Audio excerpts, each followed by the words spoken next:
anybody missing but Joe. Really? That's the only one that let us know.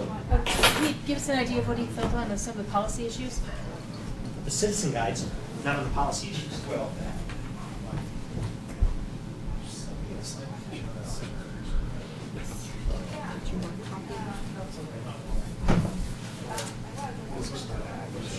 Right.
Taking your tensions away.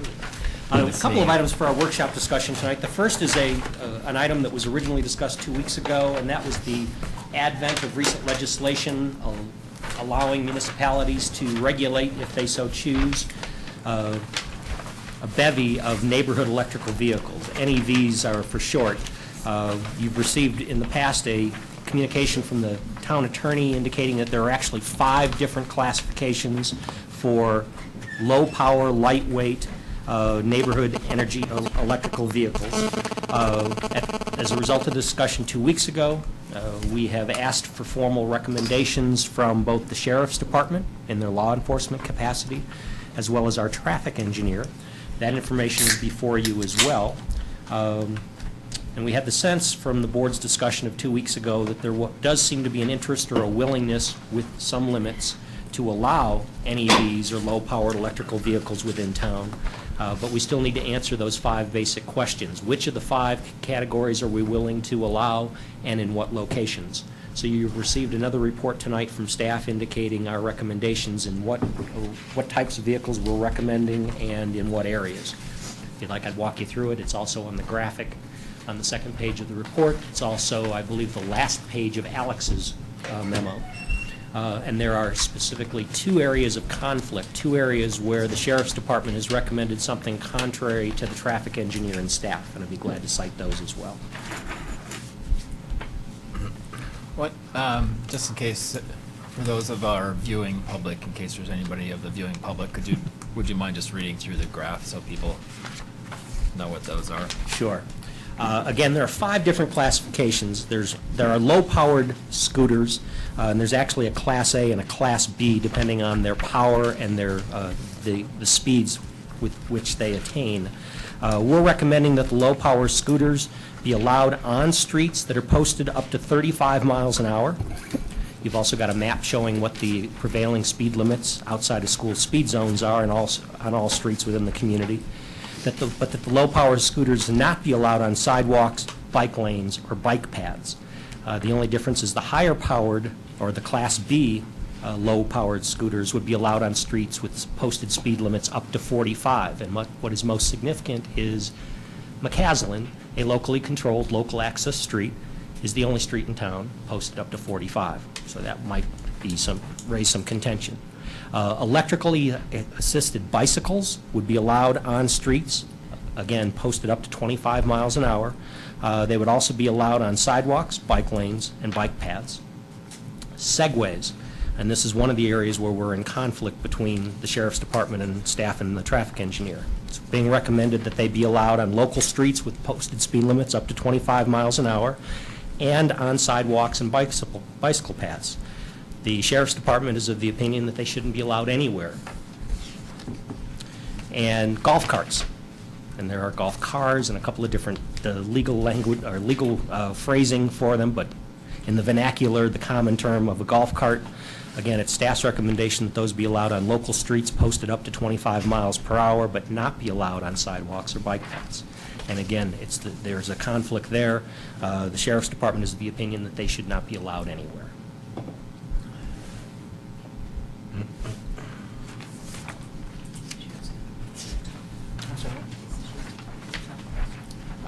If you have questions. Thoughts about any of those, or questions from the board? I was just, Trustee D'Souza? I just had a question as to low-speed electric vehicles. Mm-hmm. Are those, I mean, how are those different than golf carts? Are they actually, or are they pretty much golf carts? No. That's what you might refer to, and you might recall that we had some discussion about this and trying to facilitate the use of these kinds of vehicles in our town center, electrical plug-in stations and the like. Three-wheeled scooters, there's a whole bevy of brand names now for low-powered, low-speed attaining plug-in vehicles. It's not the hybrid, it's not the Prius. I just saw one down at the National Labs a couple weeks ago. It was called the GEM, the Global Electrical Motors Corporation. But it's much more, it looks more like an auto. It's enclosed, much different than a golf cart, and it's got more power to it. So by its definition, it would be different, it looks different. Are they allowed on highways? Yes. Okay. And the state statute specifically allows them if municipalities allow them to. And we're recommending that depending on the power within each of the low-powered vehicles, that they be allowed on streets up to either 35 or 45 miles per hour. Do they have seatbelts?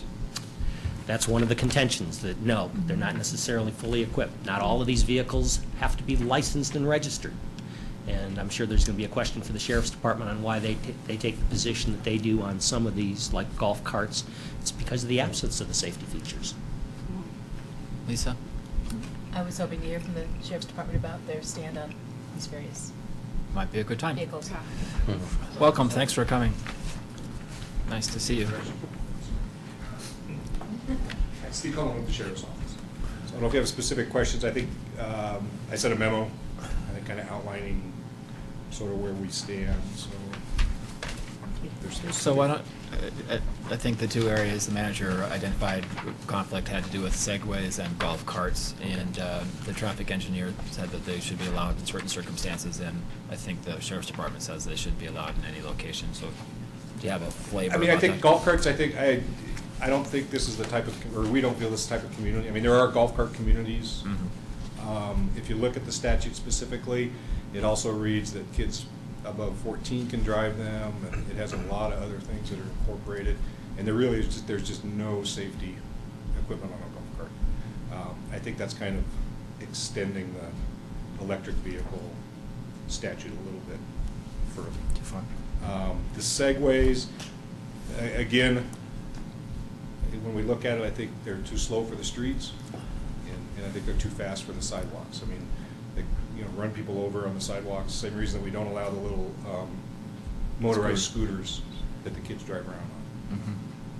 So, it's our opinion. I mean, the town obviously can allow whatever what they want, but I don't know how big an issue segways would be in town if anybody's gonna try and ride them around. But I mean, it just becomes that much more of a hazard on the street.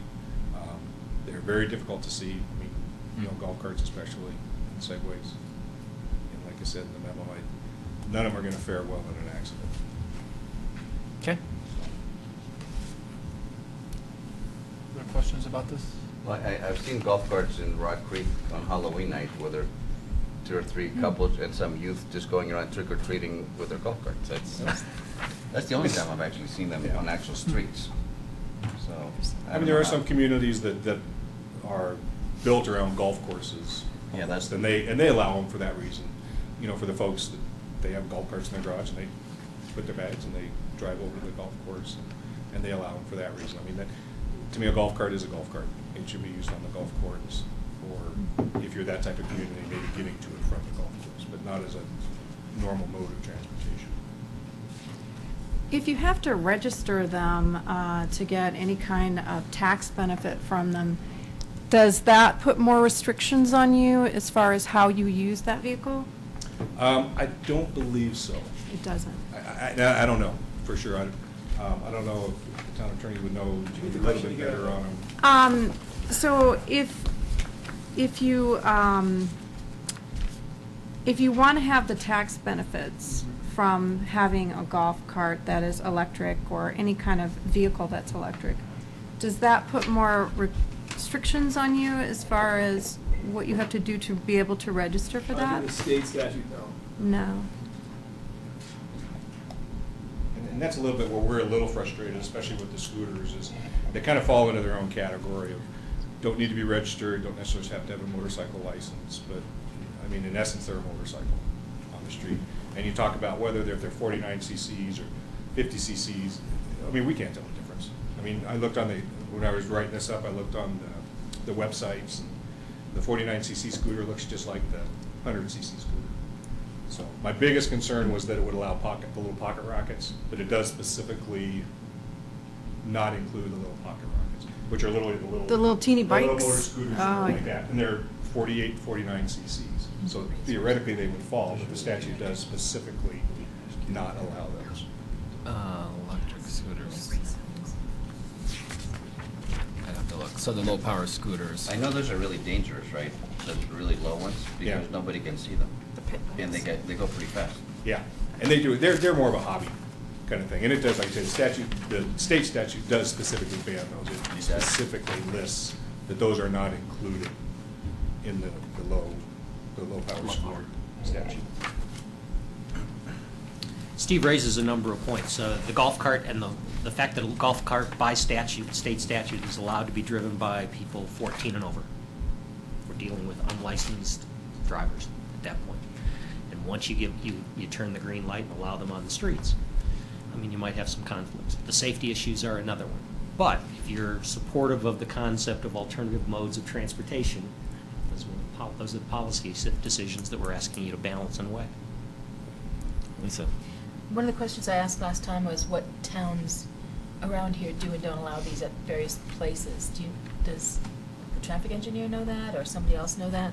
That was one of the questions I raised last time. We've called around. We've had many municipalities that are like us that are just starting to study it because of the recently enacted legislation. Nobody has, much like the medical marijuana stand we took 4 to 6 weeks ago, nobody else has taken a stand definitively. There are some of the mountain towns that have, the Aspens and Vales, that have strongly encouraged segways and low-powered vehicles as alternative modes of transportation, but nothing in the Front Range. Nobody's further along than we are. And there's no Because right- golf cart, Go I'm ahead. sorry. There's no golf cart community around here?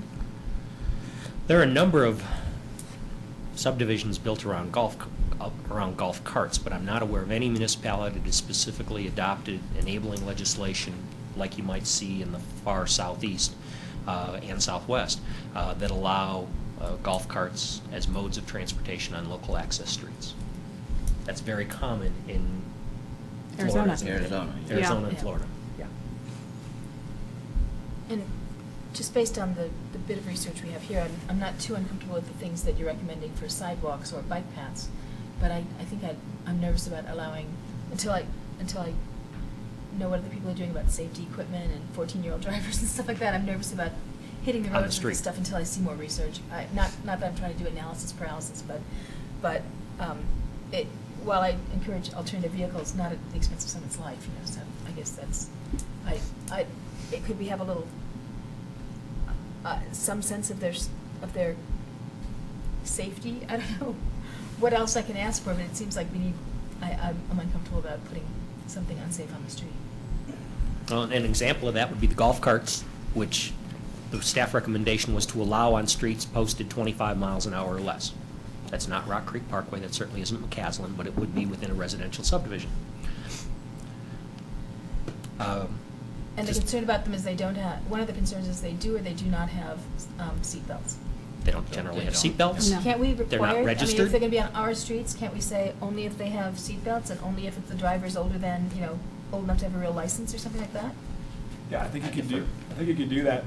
You could basically increase the regulation if you want to. You have a lot of authority how you want to allow these, what conditions you want to place on them. I'm I not think that sure. seems prudent to me to put those kinds of restrictions on, but. But are golf carts made with seats? I mean, what if they're not made that way? They are. Are they? Oh, yeah. Or My parents add have them, one. we used to add them to Your cars parents have a Yes. golf back in cart? the old They days do. all the time. Ride so- everywhere. The other thing I might add on those is maybe a daytime only Oh, that's another. restriction, Yeah. because they have no, I mean, they may have some headlights, but no tail lights, no brake lights. Oh, that's a good point. Nothing like that. So if you're gonna allow them and add some restrictions, you might consider a daytime only. Dawn to dusk or something like And 16 and older. So just so we know where we're at, so the scooters, people are generally happy with how it's listed, and the bicycles, happy with how that's listed. Segways, I don't think that we've necessarily They're just like decided walking one or fast, the I other. think. What's that? I think they're mostly like walking fast. They go up to 12 and a half miles an hour. That's much faster than I can run, but probably not some of you. Steve does raise a point. I mean, they're faster than most things that are on bike paths and sidewalks. They're slower than most things that are on our streets. But our sidewalks are, like, how many people are walking on our sidewalks? Like, so few that, couldn't you say beep beep and like it would be Well, out of your way? Honestly, bicycles it's like go a lot bikes. faster. I think Yeah. Yeah, bikes but go typically, we faster. don't allow bikes on the pedestrian pathways. I mean, they should stay on the streets. I mean, You don't on let, the sidewalks. but we allow bikes on the green Yeah, path. through The green path, yeah. community That's what I'm park and talking about, everything. yeah. There's tons of Through bikes. those spots, yeah. Those are, I think those are a natural place for them. And I did have one question on the electric assisted bicycles. Mhm. When they say that travel on streets, does that mean in bike lanes or on the street? That was Yeah, that's broken what- out specifically, on the street. Okay. Because You're most of. saying it can go on the bike path and on the street? Yes. They have the choice. The Be like, 25 mile basically, an hour. like a Yeah, bike. 25. Okay. Yeah, I mean, our opinion would be they're bicycles. I mean, they should obey the same rules that bicycles do. The state is part of the right if there's a bike lane. Okay. And Okay. so I'm a little confused about the designation scooter. So to me, a scooter is like a razor, but you're talking about a scooter that's like a Vespa? Vespa is like a Vespa. I know, but. And that's where we get confused too. I think they get a little bit bigger and they've kind of slid a lot of these in. I mean, there's They're electrical. all kind of the same. There's electrical things that are like skateboards with a thing on it. Oh, no, That's what I'm talking about. no. And Oh, those I'm little calling that a electric razor. I don't, maybe that's A not. skateboard with a motor.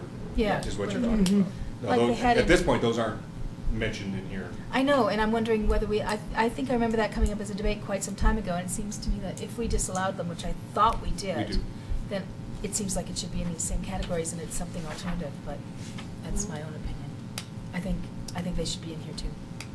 And they seem appropriate to me and always have, frankly, for bike Side- lanes and the paths.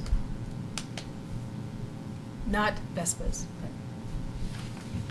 Yeah, I don't want to Vespa on the sidewalks. That could be a Get little out of scary. my- All right, so, I think that's a good point, Melissa.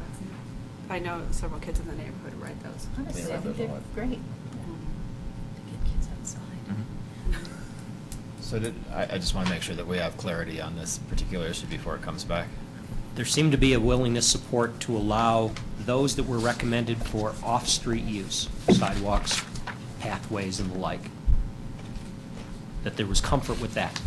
There's less comfort with on-street utilization at this juncture. At least on this first round, and if you've got more information or other communities or something, that would be great if the traffic. And that if and engineer when has it does come forward, then it would be appropriate to consider other locally enacted restrictions. And the three that I had were safety equipment, maybe limiting the hours of operation, and certainly requiring anything that's going to be permitted on the street to be only 16 and above. Yeah, I think so. And I'd like to also include razors, Whatever they would be called. whatever the appropriate Not- designation yeah, is. I for don't know those. what they're, I'm not sure what they're, so. But a description, You know, the things the kids The push around the Skateboards skateboards, with you know, with the. handles and a motor. Motorized skateboards. And then Yes. sometimes they have basically there's, yeah, I mean, they go a little bit faster, they're not, I think many kids can go faster downhill than they could do with the electricity, so I'm not sure there's much the one, difference. the one distinction here, I'm not aware of any, and maybe there are, not having kids that particular age, motorized, powered skateboards that are anything but combustible.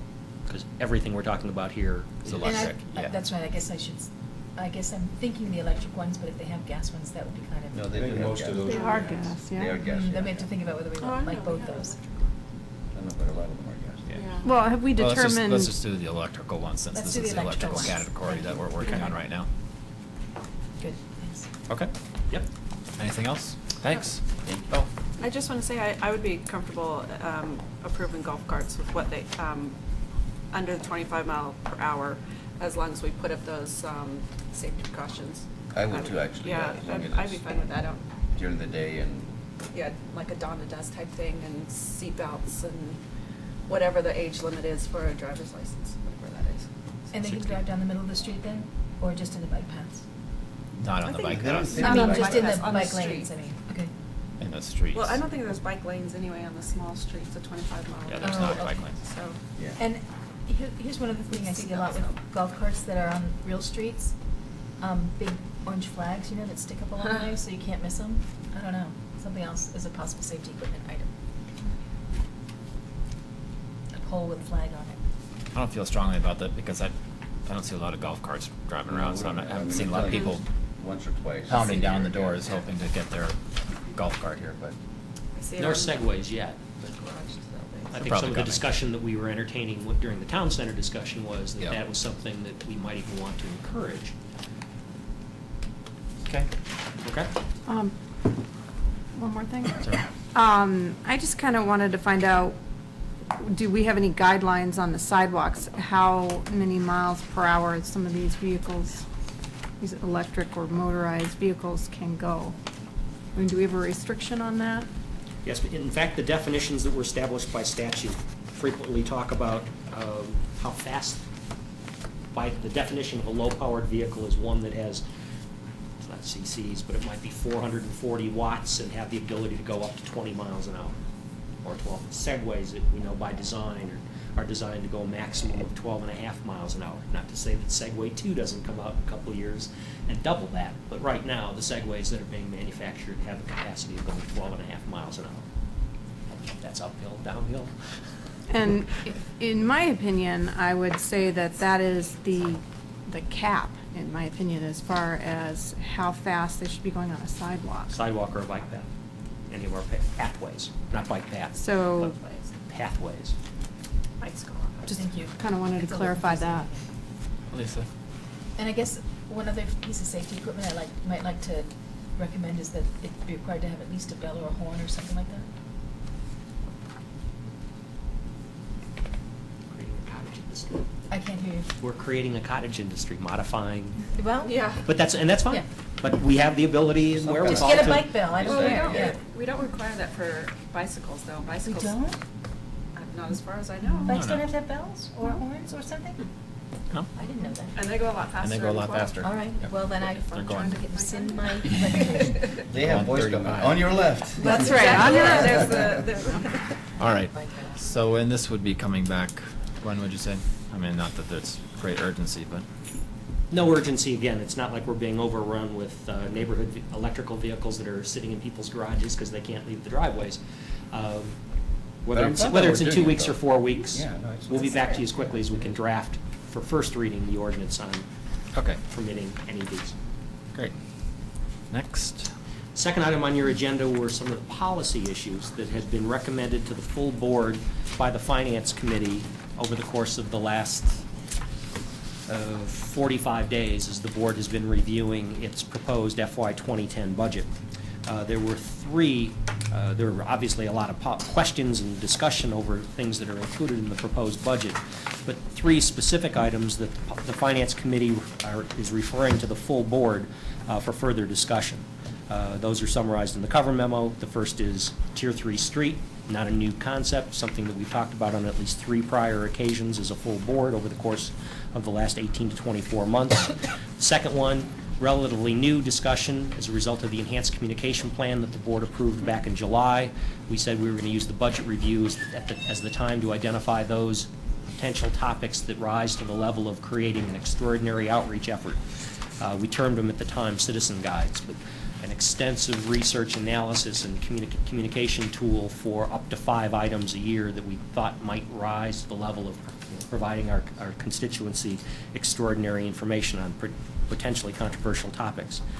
We have all snickered at not being able to anticipate what was going to rise to that level, whether it was an open space purchase, particular capital project, or whatever, but trying to identify those in advance. So we wanted to spend some time on those tonight.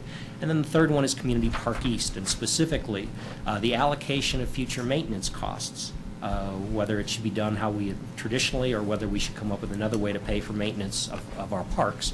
And then another question, an offshoot of that, was whether that larger issue of new amenity maintenance is something that needs broader level of community endorsement, a better way to say it. So if you want to start with the first one, Tier 3 streets.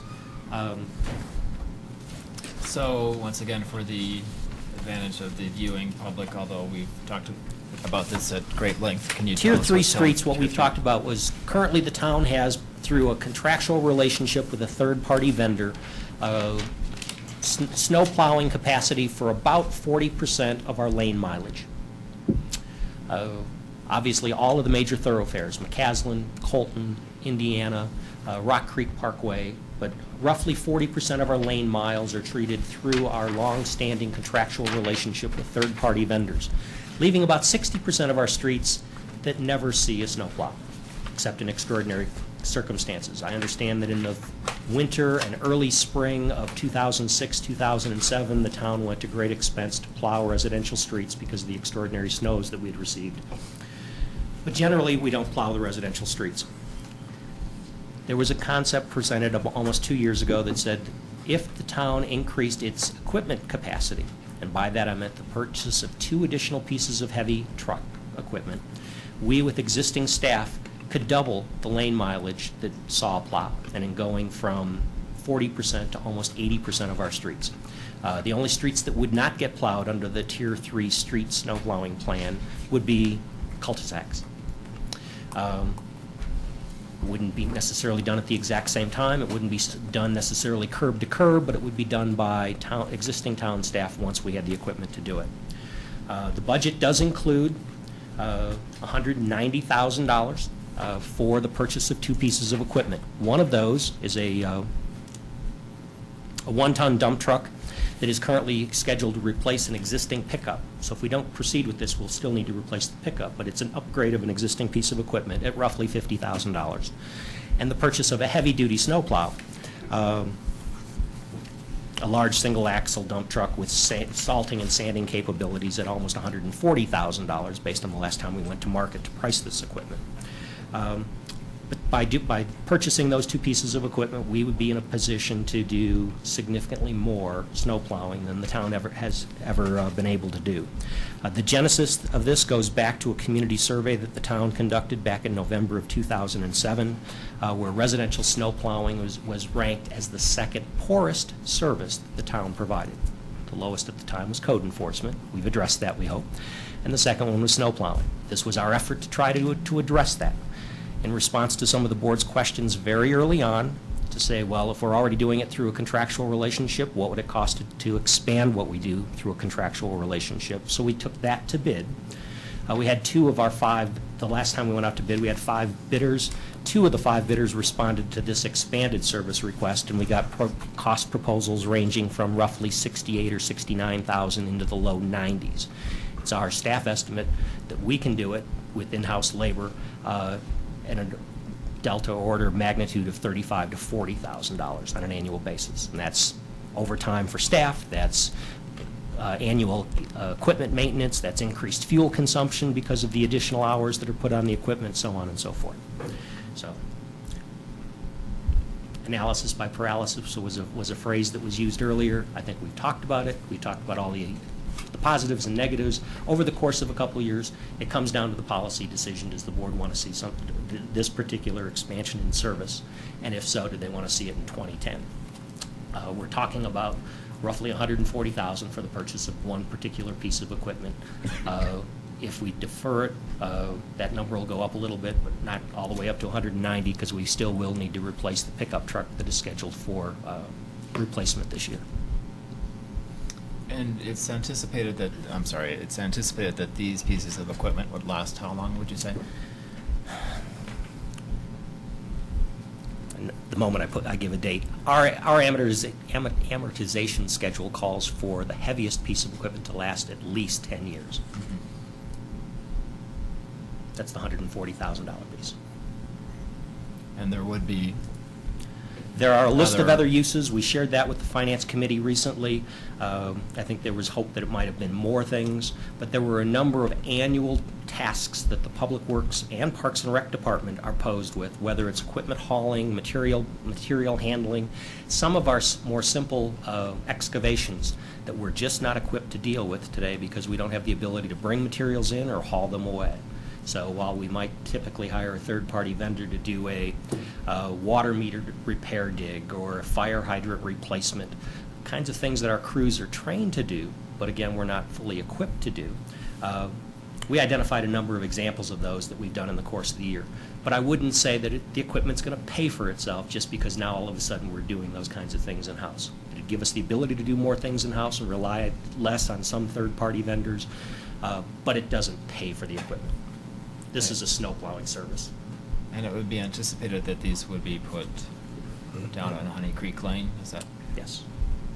And they don't need to be housed in, I think we've had this discussion, but don't have to be housed indoors. No more so than any of our other equipment. I mean, we've had discussions since long before the town has had discussions since long before I got here on the need or the desire to put some of its outdoor storage indoors. Some of that was because of the maintenance and the wear that goes by leaving the equipment outside. Some of it was candidly just aesthetic, getting it out of the eyesight of some of its closest neighbors. But no, there's not linkage between those two. Okay, thanks. Lisa? What's the range of duty, I guess, that a single axle snowplow can do of the type you're discussing? They're okay for small streets, big streets, medium streets, pathways? What are you thinking? The single axle dump would be equipped with an 8 to 10 foot plow. It's comparable to what you see on the street today from ACC and what you've seen on the street historically through Superior maintenance. It's not the biggest piece. It's not going to move 16 inches of snow, but it's certainly going to push 2, 4, and 8 inches of snow that we are typically going to see. Other questions? Yeah? And I just wanted to be clear that the $35,000 on average per year, that's just the additional, that's not to cover the main streets and all that. It's Correct. just the additional amount for the tier 3 streets. And the analysis was, we are currently contracting for equipment rental, and we budget on the assumption that we're going to use approximately 600 hours of third-party labor. In fact, this year's contract went up to 1,050, but our analysis was 600 hours per year for storm removal. And as the board told me and educated me when I came in 2007, we don't move snow a lot because it usually disappears on its own. But in those instances where we have to. So we went under the assumption that all 600 hours was going to be on overtime, that none of it would happen during a regularly scheduled workday or a modified scheduled workday. And by that I mean if it starts to snow at 2 a.m. when we call the crews in, we don't keep them until 5 in the afternoon the next day. If they come in at 2, they might go home at 10 in the morning. That might be their 8-hour day and not incur the overtime. But we calculated this based on the worst case, that all 600 hours was overtime. We calculated it when fuel rates were $3.50 for diesel and $4 for regular. Fortunately, they've come back down a little bit, but we're still using those higher case numbers. And we're assuming annual maintenance for equipment at approximately 10% of original purchase price, which will ultimately be an expense to the town, but you're not going to see that in the first half dozen years. If this equipment's going to last you 10 years, you're going to have relatively low maintenance in the first half of its useful life. And then, was there also some talk when this discussion came up before about possibly being able to aid in clearing some of the tier 1 and tier 2 streets so that they could have less hours with them? There was some other talk about. Does anybody else remember? Certainly right now, the only thing we have a couple of our pickups that are equipped with plows. Right. Those are predominantly used for our own parking lots and some of our trails. It's not uncommon that when we're done with those tasks, they'll go out and start cleaning up intersections, as an example, moving it away from the intersection so that turning radiuses are maintained and the like. The fact that we have more equipment, we might be able to do that earlier than we've traditionally been able to get to it, when we've been able to get to it. If we can't get through our paths and our parking lots and all the things that we have, the obligations that we have, then the third-party vendor. So again, that wouldn't be a motivation for going ahead and doing this. It is the idea of saying, the standard has been nobody should have to travel more than a mile to get to a piece of plowed pavement. And this premise is nobody should have to go more than 2 blocks to get to a piece of plowed pavement. If you live on a cul-de-sac, my apologies, because you're still not going to see plowed pavement, but you don't have to go as far to get to a plowed street. Andrew, you and I are. Yeah. Well, I am too. me too. And I But think I it remember isn't. the discussion. It was about employees riding these the ATVs doing that. We And changed, there was right, We've replaced the Oh, ATVs that's right. that were being used for plowing purposes, because candidly, they're not heavy enough, strong enough to move snow. So we've moved to gators and a couple of other stronger pieces of equipment, and with enclosed cabs too, so that the parks crews who are out there generally doing trails, we've had some areas, as an example, over by Superior Elementary. Sometimes if we don't get to it quick enough, we can't get through it. But I think we've dealt with that with some other equipment upgrades not related to this at all. Okay.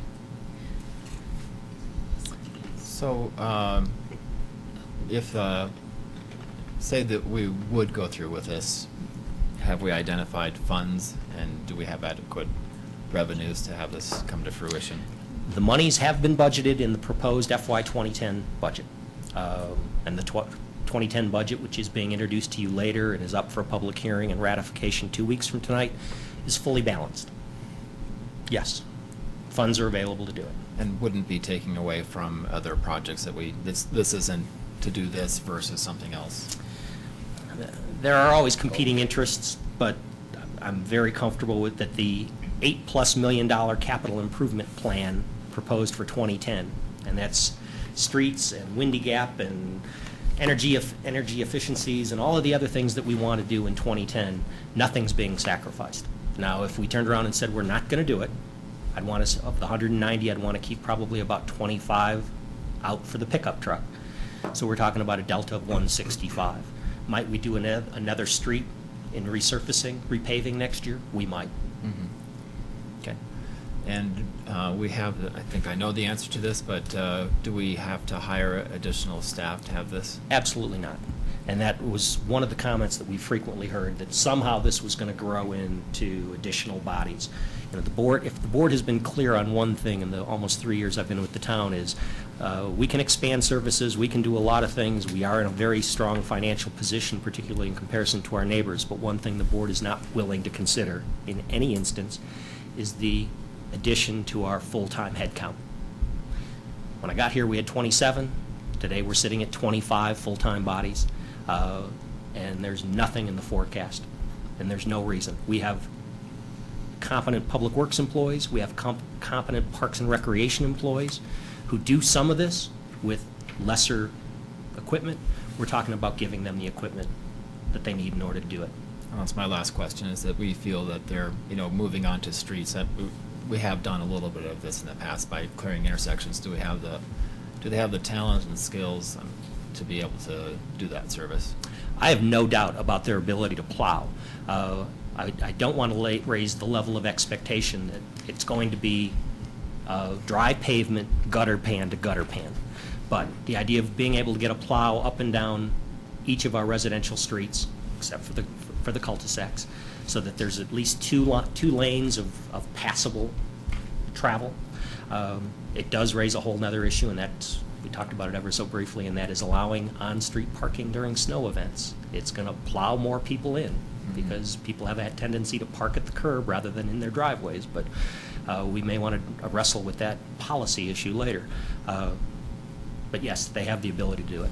Okay. Deborah and then Lisa. Lisa was first. Okay. Oh, well, I guess Sure. my comment is, I'm one of those people that's leery of getting down a path where we start, providing a lot more services and costing more money and all that sort of thing without, and doing things in-house that maybe could be out of house or something like that. And I keep thinking back, for instance, to, gee, we bought striping equipment, and then we couldn't do the striping equipment right, and now we're stuck with striping equipment or whatever. And so, would it be possible to do something like lease the equipment for 1 year, or buy used equipment or something like that, and see if we want to do it, and if not, then sell out, not be committed to this, this equipment, and see if it's even something that citizens end up appreciating, or if it's a 24-hour thing in any case, and it was pointless to have, done all these streets for 24 hours and then the snow's gone. I've done no research as to what it would cost us to rent this particular pieces of equipment. I'd be glad to do so. We've already done the third-party analysis. Yes. If the board is interested in doing the process but paying somebody else, we know it. We're going to pay somebody else twice what it would cost us to do it, but that would be within our prerogative, and we'd have none of the capital investment to see if residents appreciated the expanded service level. Used equipment, I'd always be leery, particularly when we're talking about this kind of stuff. You're buying other people's problems. I mean, I've sold a lot of police cars to serve as yellow cabs elsewhere, and there's a reason why they got sold. if somebody's got usable snowplow equipment, they're not gonna sell it unless it's been a maintenance problem. So I'd be leery of that one. I wouldn't be leery of seeing if there was a But you get my market for idea. rental. Deborah? Well, I was curious about the $40,000 yearly costs Mhm. to do the Tier 3 streets. Do we have that budgeted, and is that out of the general fund? Most of it's out of the general fund. There are some small portions, because almost everything in our public works operation is split between public works in the general fund, water, sewer, and storm. And because the equipment would have some applications other times of the year to water, sewer, and storm, there are small amounts of that 190 that are allocated there. There are small amounts of none of the labor, because we don't have any labor in our water, sewer, and storm accounts. But there is small allocations for vehicle maintenance, small allocations for fuel purchases, roughly 50% in the general fund, 25% in the water fund, 15 and 10. 15 in the sewer and 10%. Collectively, that comes up to the 40,000 on an annual basis. And I think 40 is a little high. I think it's more like 37.5. And so are these And those are budgeted, proposed for 2010, based on this? based on those. Okay. So it's all included in there, in the proposed budget that is before you. The budget is balanced, but the bigger question is, as Trustee Skumat said, is this a new initiative, a new level of service that we want to introduce into the community? Dana?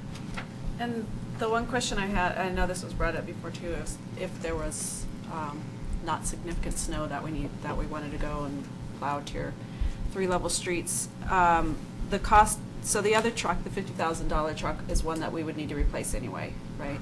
So the cost to us would be the $140,000 truck amortized out 10 years. Correct. And the $50,000 vehicle, if we're not going to get into residential plowing, I Yeah. wouldn't buy a $50,000 truck. I'd buy a replacement pickup in the order Oh, of just- magnitude of 25. Okay. So wouldn't reduce the fleet by two pieces. It would only reduce it by one, but it would reduce your cost by the 140 plus probably 25. So I'm using a delta of 165. If you say, take this out, 165 comes out of your capital budget, roughly 40,000 comes out of your general fund, water, sewer, and storm budget for the operating expenses. So it's possible out of those 10 years, we could have a couple. I mean, I doubt we're going to have 10 years that we don't have significant snow, but it's possible to have a couple.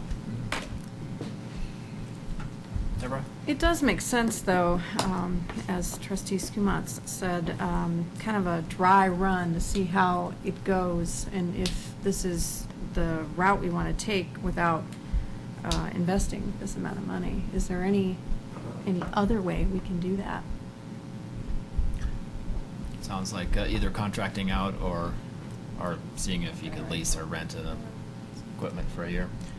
The third would be to buy used, but I wouldn't, that'd be an absolute last and worst case alternative. If there was an interest to see how the community reacted to the expanded service, probably the cleanest, easiest to implement would be hire one of the contractors.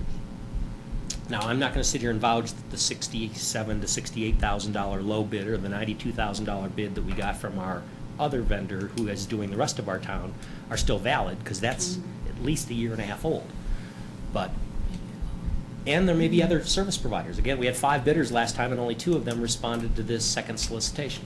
So we know that there were at least 5 players at the time. There may even be more. So if there was interest in providing the service but going through the third-party route, I'd say let's go ahead and test the market and see what an accurate cost would be to provide this expanded level of service this coming season we're in right now, and then gauge what the community's reaction is to it.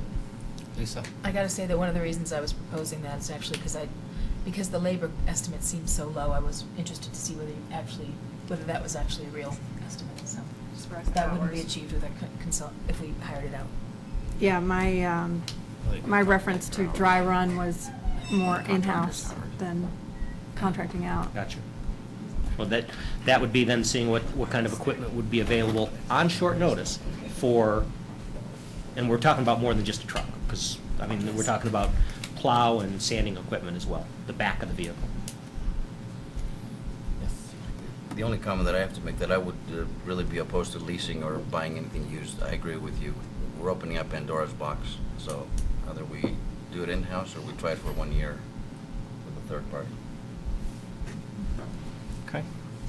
So I think, once again, we're not making any decisions tonight, but probably a little more information, whether or not you can get some sort of idea. You probably can't get a firm bid on any of these services, but if you can get an order of magnitude, what an outside contractor would cost, updated compared to what you did in the past, and then see how much it would be to lease equipment or rent equipment for a year. We'll do our best to see Okay. what we can have within the next 2 weeks. The second of the 3 discussion items was the citizen guides. Why don't we, can we move that into the manager's report? Sure. So we can just get to Community Park East? By all means. Okay. Another issue that had come up was the maintenance expenses that kick in the proposed budget, that kick in 2011 and are fully recognized in 2012. And that is the allocation of maintenance expenses associated with the proposed improvements at Community Park East. It has been the town's historical practice that those kinds of expenses be borne by the owner of the land. So as an example, Purple Park gets paid for out of landscape fee. Community Park gets paid for out of the general fund because it was not part of the dissolution agreement. And we have a number of instances around town where those kinds of cost splits happen. Well, Community Park East is unique in that some of the land is controlled by property within the dissolution agreement, and some of it is owned by the water fund. So the roughly $20,000 to $21,000 in future maintenance expenses right now in the proposed budget is split between the landscape fee and the water fund. It's roughly 70% water, because roughly 70% of the 30-some acres is currently owned by the water fund, and 30% is being attributable to the landscape fee. Policy issue was, is it appropriate for the water fund and even the landscape fee to be paying for park maintenance expenses? And might these be borne more appropriately by other funds, most notably the general fund? That's the policy question. The Finance Committee has punted and said we'd like the input of the entire board. Thank you. So does the board have a feeling about that? I guess my feeling is that if the water fund was going to do this, great, but the water fund basically takes care of their general landscape, and that's what they should do, and they shouldn't be getting into the Parks and Rec funding aspect of this. So, and also currently, since we send general revenue into the water fund, basically all this is a transfer into the fund and then out of the fund back to the general revenue. So When you recognize the level of financial subsidy the general fund provides to the utilities, that's a very accurate statement. and that the landscape fee is really upgraded landscape. I mean, this is how it's been perceived, as upgraded landscape in the Rock Creek Ranch subdivision, and that this isn't necessarily upgraded landscape. So I'm of the opinion that I would like to see this come out of general revenue if it's able to be borne that way, but that's just my opinion. Lisa? And I guess I like to look at this as kind of a whole. It's, what's the cost of the park and the cost of the maintenance and how it, and so I guess, can you aggregate up and tell me what the cost of this park is? The anticipated cost of the park development, and while the final extent of the amenities is somewhere in the vicinity of $360,000 to $380,000. And so, it seems to me it's a discussion not just about how we maintain it, which is very important, but also do we pay to develop it as well? And it seems to me that that whole cost is the sort of thing we ought to be looking at. We don't develop something unless we've got a revenue stream for it, for both its development and its I'd go back that the board did make that decision. The board made that decision a couple of years ago when they said that new park amenities would only come from Conservation Trust Fund, which are state revenues that the town receives through the lottery proceeds. We're limited on what we can use them for. We can only use them on park and recreational activities. Now, not to say that we couldn't use it for maintenance of existing amenities, but the board's policy was we're not going to add new park amenities to that mixture of maintaining our streets and our water and our sewer system and all of those things. if we're going to do those are all going to come out of lottery proceeds, which we couldn't use for the other. But the board already had that policy decision. And we have 400K of that revenue that we're applying to No, this? we get 105, well, between 100 and 105 a year. Okay. The Sorry. anticipated budget plan calls for that to be allocated to this particular improvement over the course of the next 2 years. Okay. And it also relies upon the anticipated receipt of a $200,000 GOCO grant. Thanks. Thanks for refreshing my memory. And then just while you're on that tact, the annual operations and maintenance of that park was estimated to be, Low 20s, 21, 22,000, which is currently, as it's proposed in your 5-year spending plan, would be 70% water fund, 30% landscape fee fund. okay. Deborah and Lisa? Whoa, just like flew right out of my head. Then Lisa. You'll probably remember while I'm talking. Go So, ahead. my recollection, when the individual elements of this park came forward, each one of them seemed to be a lot lower than totaling up to something that ends up now at almost at closer to 400K than to, quite a bit less than that. So I guess that's my question. It seems to me that this park started with some elements that each of which were pretty low cost, and there aren't, it seems like the cost has just done nothing but escalate from what was originally proposed.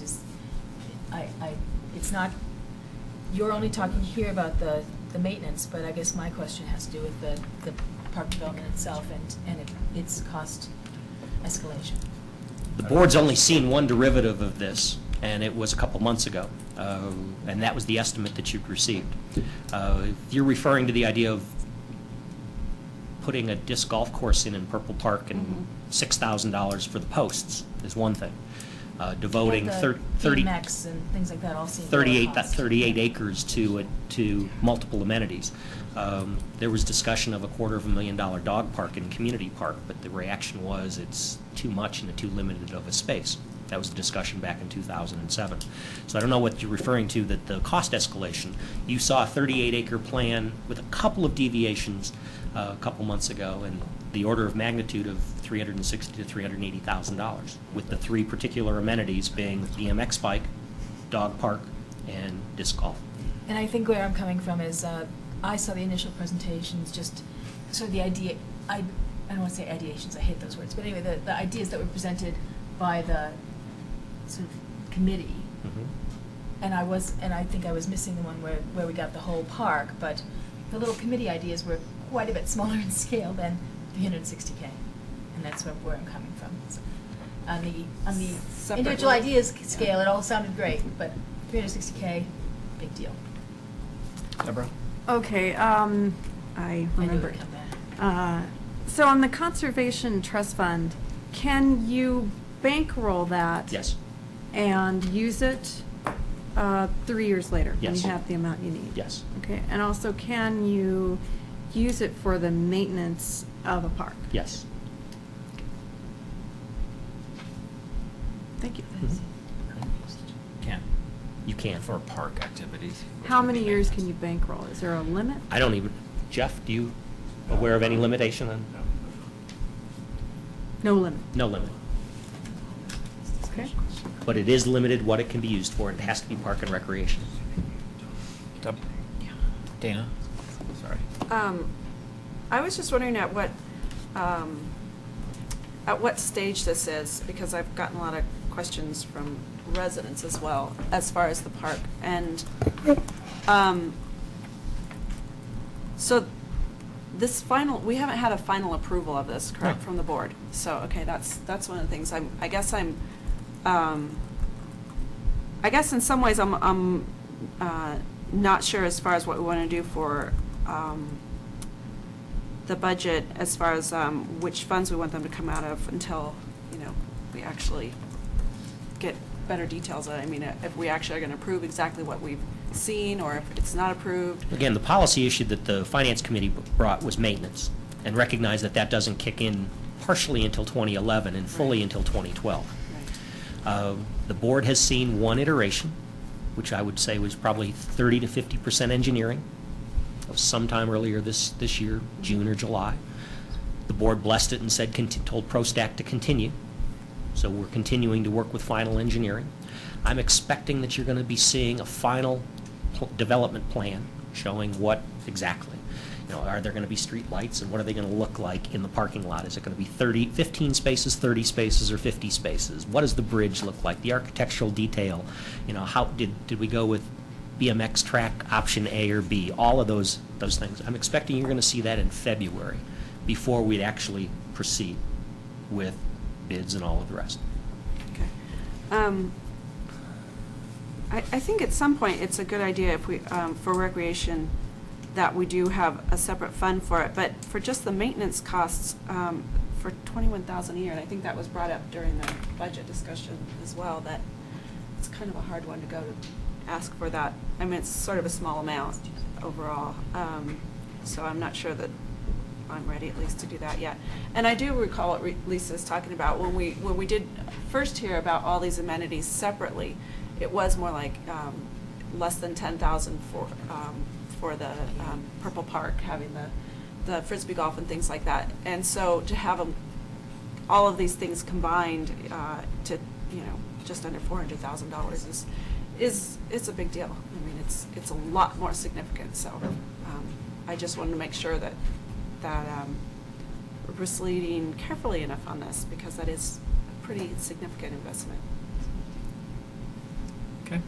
And I hate Lisa? to ask again, but, so you're saying that the money can come from the Conservation Trust funds? Mhm. So we could say, that's going to be our dedicated fund for this particular park, and then just assume that that's going to cover this and so a fifth of our Conservation Trust funds are going to be dedicated to this park, basically, in For future maintenance? perpetuity. For future maintenance, yes, if you wanted to. Or until a vote is passed to do something else. Yeah, find another fund for it or something. Okay. For that and bigger park issues. Deborah? Couple quick questions. I see the time. With the Conservation Trust Fund, once again, have we used it every year, the full amount? No, we've rolled some over. We have. Yeah. Do we have any currently, or is it we're at 99 or 100,000? Current fund balance, Jeff? I want to say 122.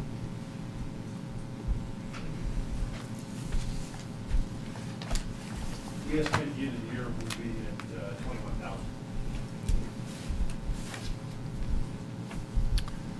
21,000 Out of the full 100 to 105 that we've received this year, left over. left over. Right. Okay. And You approved a ProStack budget request last January, which said, or the board approved it last January, which said this was how the 2009 allocation was going to be spent. And that included park planning, park signage, some additional solar lighting at Asti Park, and a number of other elements.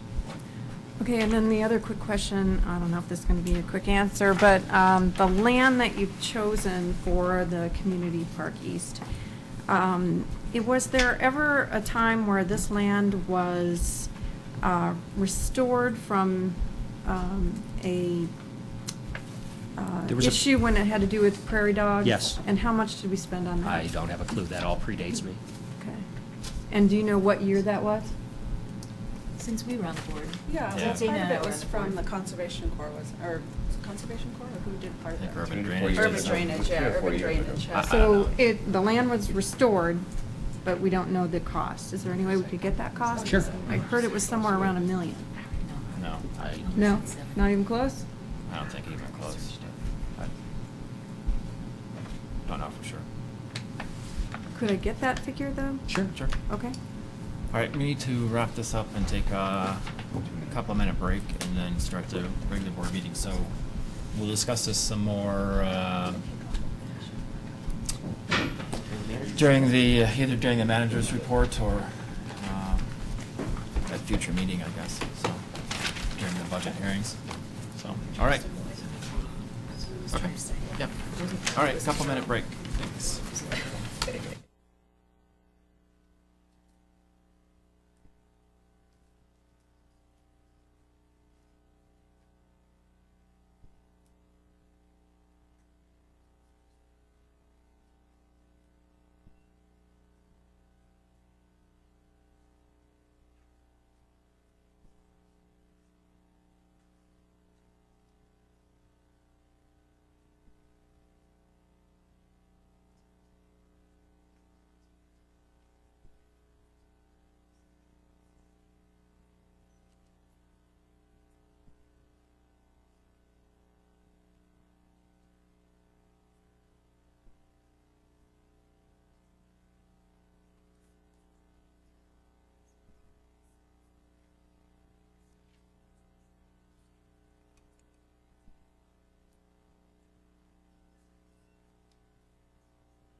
Everybody, I'd like to call to order a regular meeting of the Town of Superior Board of Trustees for October 12th, 2009. And Phyllis, if you'd call the roll.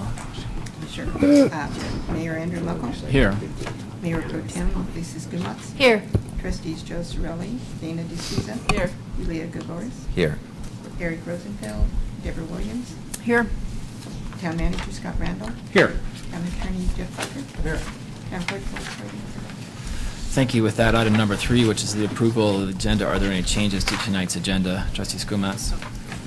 I'd like to delay the discussion, or defer, I guess we've always said, 6E, 7E, I mean. Okay, 7E to follow the consent agenda. Trustee D'Souza? That was the same one I had. Okay. All right, with that, I'll entertain a motion to approve the agenda with those changes by Trustee Skumatz, second by Trustee Gregoris. Discussion, all in favor? Unanimous, thank you very much. Item number 4, presentations, none. Item number 5, reports, questions, and issues. Trustee Skumatz? I have several items to raise. One is I went to a meeting of the Consortium of Cities the other night, and there was a presentation by a woman who's representing the Census Bureau, and the 10-year census is coming up, and she strongly encouraged people to fill it out. The way that they're trying to make it a better percentage is to work with communities to get out the word about the census, and that it's it's secure, it's safe, and it's really quick. It's no longer a really long survey detached, the sort of long form from the census thing. And now census is back to basically counting people and not asking all the other things. That's done in a rolling sort of set of surveys. That's a completely different effort. As it is in the past, the counties in Colorado have responded at a percentage anywhere from 18% in Hinsdale County, whoa, up to Boulder was at 75. Boulder County is at 75%. Douglas County, I think, tops the lot at 80% response. We don't have as many of some of the traditionally hard to count people, perhaps, as some of the other counties, but I think it's a good message, and the census is safe, and 3 other things she said. She had little talking points, but anyway, that was the main thing out of that. So that was, I think that was interesting. When does that come out? Census date is April 1st, 2010. April 1st, okay. The next thing I wanted to talk about was the fact that the consortium has adopted a sort of new effort, thinking that it would be good to have many of the communities within Boulder County go to the legislature with a set of positions that it would like to advocate and suggest, and maybe having multiple communities doing that jointly is a stronger way perhaps to present those positions. It asked for feedback from all of the communities within Boulder County to provide some issues to see if there was commonality of potential legislative issues among the communities.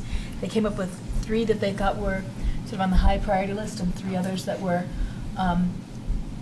watch, encourage sort of thing. But the 3 that they wanted on the high priority list were the expanding, allowing it to be multi-jurisdictional, and expanding the opportunities for climate smart loan programs. So like the Boulder County one, but allowing it to be communities and some technical fixes and that sort of thing. So sort of basically endorsing and enhancing that program.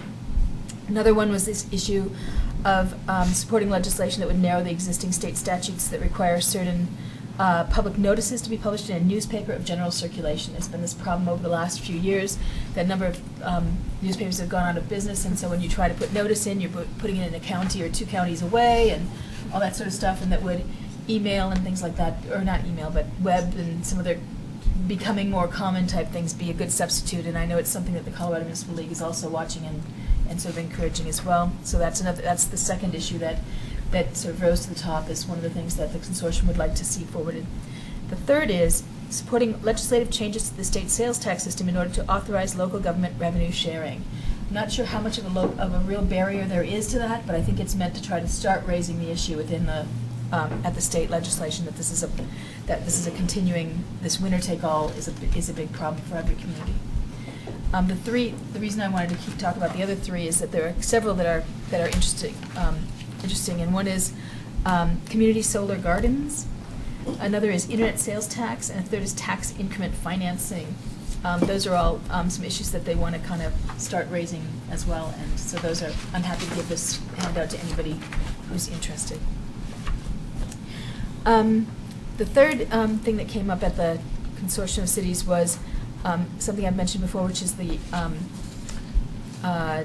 commercial energy codes, and I forwarded to the town manager and to the town both the ordinance and the language for that report, so hopefully we'll be seeing that on our agenda soon. The fourth thing I wanted to mention is that I'm going to have a coffee buzz on Saturday, and what I'd like to have around it is an issue of getting people's feedback on their ideas for library alternatives. I'd like to see some discussion happening along that, because we've got to come up with a ballot issue that gets voted on in April, and I'd like to see some real significant discussion on that. So Saturday at 7:30 in the morning at Super Joe's. That's a chance for some people, and you can also email on my website. 7:30? 7:30 in the morning till 9:30 in the morning. No sleeping in. Saturday? Yes. And the last thing I want to do is ask if maybe Trustee Gregoris would talk a little bit about the recycling carts issue, seeing they spent a good part of their day outside my house changing out carts with big loud trucks. And I believe what they're doing is, just my understanding of the big picture is taking away the old carts, putting in new carts I think have orange lids that will have radio frequency IDs on them, so that you can get your rebate or chits or whatever you want to call it for recycling. So if you'd talk about that more when we get to you, that would be great. That's it. Great, thanks. I don't have anything, so Trustee D'Souza? I don't have anything. Trustee Gregoris, then? I didn't have anything. We need a little better education Yeah. this time, so So your chance. I think the idea is to have a way to measure the amount of recycling you have and to promote recycling by giving you rewards, points that could go towards, depending on how many points you accumulate every month, you can use it all at once. You can use it at the end of the year to places like Target or your Safeway. And basically, you end up making money if you recycle. That's the whole idea behind that. I think the question of why are they taking away my carts and are they going to give me back a cart is kind of important. So. Oh, I think they did give a cart back. No? Most They of were the just streets doing that I've it seen, they this have these evening, with a orange top, so the blue toter is going to be removed. They haven't picked them up yet, but it's being replaced. In a lot of streets, I already saw that. Yeah, they picked them up today, but I didn't see them delivering anything where I was. In case in our street, they delivered, but they didn't pick up. So All we have right. we don't have enough room in our garage. So the blue one is staying out. So Okay. I called and asked about that. When are they going to pick them up? And they said this week.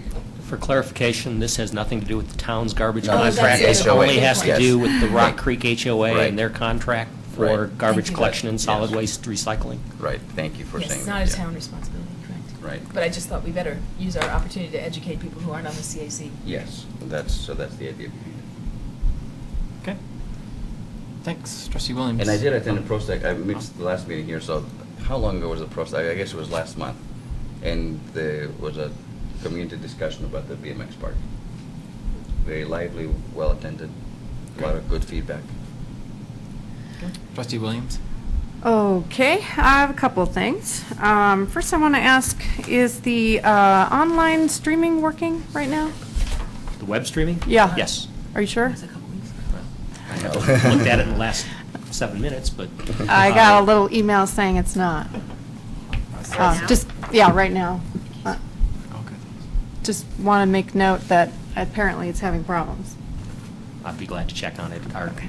Our service provider's in San Jose, California, so I'll have to call in the morning. All right. Then the other thing is, both the schools want to thank the town staff for repainting all the crosswalks and the traffic signal arrows on the streets that are all around the different schools, because they had a walk to school day, so they really appreciated that. So I just wanted to say thanks for that from them. And then also I was going to get some feedback from Superior Elementary as far as their flashing school zone sign that's south of El Dorado Drive on Indiana Street, and as well as the school zone signs that were put at the intersection of El Dorado Drive and Indiana intersection. And I was going to find out how that is doing for them.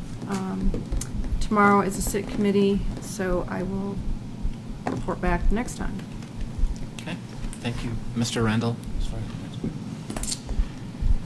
couple of items that we didn't get to during the workshop session. First of all, a couple of explanations for items that are on the next agenda. Potentially, we'll have the first reading of an ordinance on neighborhood electrical vehicles based on the guidance given from the board tonight. If not at the next meeting, there will be at the first meeting in November. We do anticipate having a contract for 2010 for tennis lesson services through our Parks and Rec Department, and it is anticipated that we'll have a series of ordinances and resolutions for the FY 2010 budget. You have later this evening the first reading of the appropriations ordinance. We'd have the second reading in 2 weeks. We'd also have 7 different resolutions, 6 resolutions approving each of the respective budgets. And you've got the town budget, the SURA budget, the SMID budget, the District 2, the District 3, so on and so forth. We'll also have a new resolution this time, and that is adopting 2010 fees. We've taken, during the recodification, we took all of the town fees out of the code, municipal code, and said that we would adopt them annually by resolution. So that's the time when you'll establish what it is for the cost of a building permit or a business license or any of the other fees that the town charges. We've already talked during the budget review of any changes in the proposed fee structure for 2010, and there are very, very few. But again, you'll have a new resolution this year if you were to compare your approval ordinance or your approval agenda to a year ago. So that's what you have on your list. I would suggest, since we didn't get to citizen guide comments, if the board is comfortable with doing it, is to just do that offline. We'd already received feedback from Trustee Sorelli of the 5 that he was interested in doing. Unless you want to debate it, discuss it. We've given you a list of 11 suggestions, and it's up to the board on how you'd like to handle it. But this was part of our enhanced communication. We said we'd try to identify up to 5 topics that we thought were worthy of the extraordinary community outreach efforts for the coming year. We gave you 11. We're not limited to that by any means if the members of the board have better suggestions. But Was that email sent out? Because I'm not familiar with that. it was part of the digest. First of all, it was discussed during the budget review. The enhanced communications plan was discussed in July, and we gave you an update, I believe, 2 weeks ago. And then in the last digest, at the request of the Finance Committee, they said, well, why don't you come up with a list of things that staff thinks might rise to that level of extraordinary community outreach, and we gave you 11 of them. Quickly, I'll run through them. Community Park East, new community event, energy self-sufficiency plan, open space acquisition strategy, McCaslin interchange improvements, street replacement plan, Tier 3 streets and residential snow plowing, the town center vision, investments in a wind turbine, which is included in your 2011 budget, the trail infill plan, and the whole Windy Gap project, which is the $14 million investment that the town is scheduled to make over the course of the next 4 years to expand its water resources. Those were the 11 that we'd come up with. Prioritize, list, I like these 3, 4, or 5, whatever the top vote getters are, we'll share it around and make sure that there's... Just so that you get feedback, maybe just circulate that email around one more time. Sure. Trustee Skumatz? I have one request, and that is on the things that are coming before the next agenda.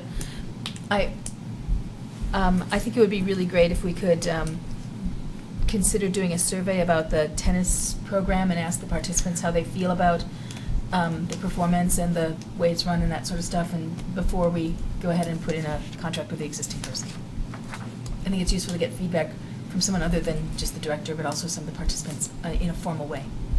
And anecdotally, I can tell you that the feedback that our kids have been going to Billy Downs Academy for several years, and he's professional. He's very nice. I mean, I know from other kids their age that they like it. So I don't. I have heard some negatives. So I just would like to know how. I have too. There's generally probably not a goes, rec program, yeah. contractual rec program that we're associated with that doesn't generate more complaints than that one. Not to say that it's bad, but it just says it generates more. And whether it's missed appointments, double booking, attitude. Needs more assistance, things like that. I think it's just worth doing a survey on that, and maybe some of our other services too periodically. So that's this one, though. I think it's timely since you're talking about contract. Also, I'd like to see what his numbers of enrollment have been over the years, and if they've declined or increased over the last. You'll see in budget participation that it's actually increased. How much of that is fee related, and how much of that is participants? Thank you. Yeah, I'd rather know participants than. That should be easy to get, actually.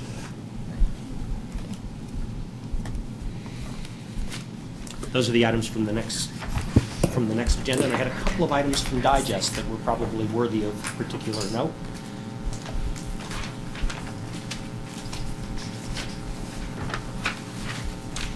We held the first of what are going to be 6 weekly Citizen Academy sessions last Tuesday. Thank you, Mayor Muckle, for stepping in. I think that the participants were appreciative of you showing up and congratulating them for their participation.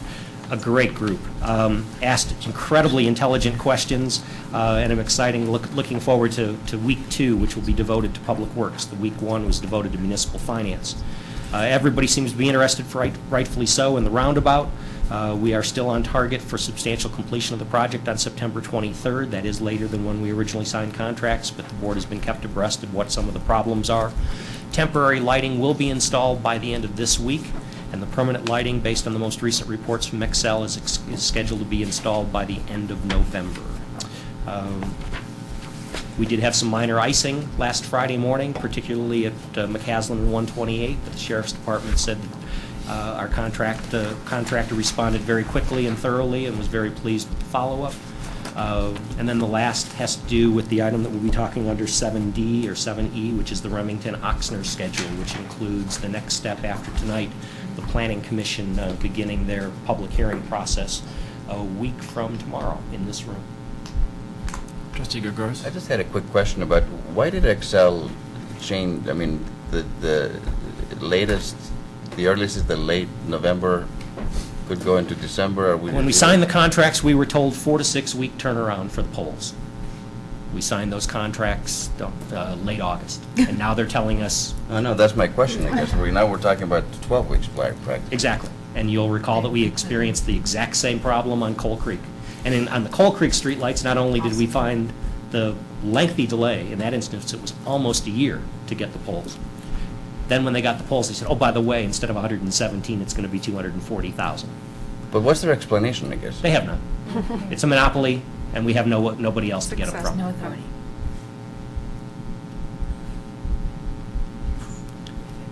I guess that, yeah, if you have a monopoly, that's what happens. To me, in business, you try to exceed expectations. So if you say 4 weeks, try to get it done in 3.5 weeks, not 12 weeks. So anyway, Exactly. it's just, What are you gonna do? I guess there's not much we Yeah, can do, but that's the it's just, And as a result, we got great pricing, much better pricing than we had estimated for the permanent lighting. But we'll have to go to the expense of approximately $8,000 to install temporary lighting, because we don't want the intersection to be open and well, of unlit. course not. So we'll have temporary lighting up there for 4 to 5 weeks at a cost of almost $10,000. And just on that point, is it, you know, when we run into a thing like we do with Coal Creek, is it worth sending a letter to the PUC saying, this was our experience and it's really poor? Or will they come back and bite us Yeah, I in was the gonna next say. negotiation? I don't know, but the PUC is the only place you can appeal this kind of stuff, right? And the Public Utility Commission doesn't even get into the service delivery. They do get into things like rates. I mean, we've got a lengthy file, and whether it's their responsiveness to down polls, you'll remember, I think it was one of my first meetings, the Yeah. push test. I We all remember it. laughed, well. It was ridiculous. Yes. We have a lengthy list of those things to talk about during our next renewal, which is either in 2016 or 2018, but PUC is only concerned about the rate structure. I would think it couldn't hurt, but to send it to the PUC. You aren't the only community to have these issues. Exactly. And I think that's, I mean, anyway, that would be my suggestion. But are you concerned that the Excel finds out and they delay it until January? This is make us Will we be put us worse on the- off? I doubt it. Last on the list of things to do. I don't know. I had nothing further. Mr. Parker? I have nothing. Ms. Hart? All right, thank you very much. With that, let's move to item number 6, which is public comment on consent agenda and non-agenda items.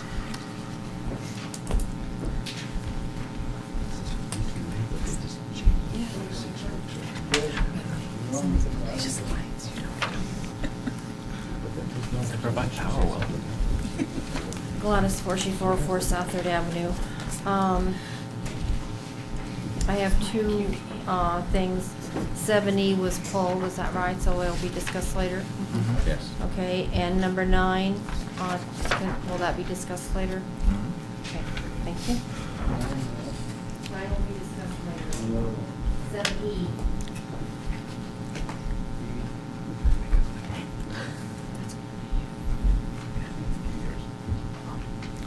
waiting to be recognized. Okay, next. Thank you.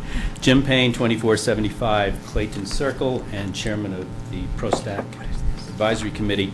If I may, I just wanted to comment on some of the discussion that arose in the work session just before this meeting. I think there's some confusion over some of the numbers. I also, well, of course, the board is quite free to move in any direction they wish. I'm a little concerned that we keep going over some of the ground that the board has looked at and opined on and ruled on many times at this point over the last 2 years. But the major confusion, I think, is over the fact that originally there's a perception that some of these items that would go into East Community Park were originally much lower budget. If you go all the way back to the original presentation from the citizens and residents who came in and proposed this, some of the numbers were for the disc golf, $10,000 to $18,000, for the BMX, $30,000 to $50,000. Those are original numbers. When it got to serious proposal and the staff began working up estimates, they had to add in tap fees, infrastructure, that kind of thing. There were also planning fees and so forth that had to come into play. All of that has been before you, in the record, in the budget, for probably 2 years.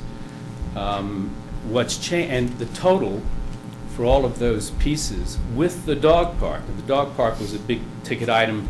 It's been in there in a projection, but in the budget as a projection for probably 3 years now. And that's a major part of this. That's $200,000, $250,000. So what has been in the budget is approximately $310,000, all financed from the Conservation Trust Fund monies. These are use it or lose it lottery monies, come to the town on an annual basis. What's changed is ProStack and staff made a point, and I think staff was very, very good in pushing for this, that we needed to look at this comprehensively because there's so little land left in the town. We needed to look ahead and plan it comprehensively. So for that reason, when they looked at locations, the engineers came up with the idea of putting it in the location off of Honey Creek Lane. When it looked like all of those pieces would come together in that park, and that's all the engineers have done is said, would these pieces fit in that land? Nothing else has been done. At that point, the prospect of a GOCO grant. Now that's Great Outdoors Colorado for those who are watching. That is also lottery funds. But unlike Conservation Trust Fund, that is applied for as a special grant. So the $380,000 budget includes $150,000 of GOCO, and that needs to be applied for. There were enhancements to the plan to actually make that GOCO grant more attainable, because the way that grant system works is they want big projects. They want those additional amenities. So it was enhanced to get the GOCO grant. If the GOCO grant does not come forth, it'll be scaled back. We also had to pull it in where it would take 3 or 4 years of Conservation Trust Fund dollars accumulated. Because of the GOCO process, which has time limits on it, it was pulled in. But the monies that would come from Conservation Trust Fund, which are not town revenues or tax dollars, has not changed and has been consistent now for almost 2 years. And the board has seen this many times. So that, but it does give the impression that what started out as a small project has evolved into a much bigger project. But that's only true if you look at the contingency of the GOCO grants. I don't know if that clears it up, but it's something that's been before you many times. Okay, thank you. I think that's very helpful. Additional public comment?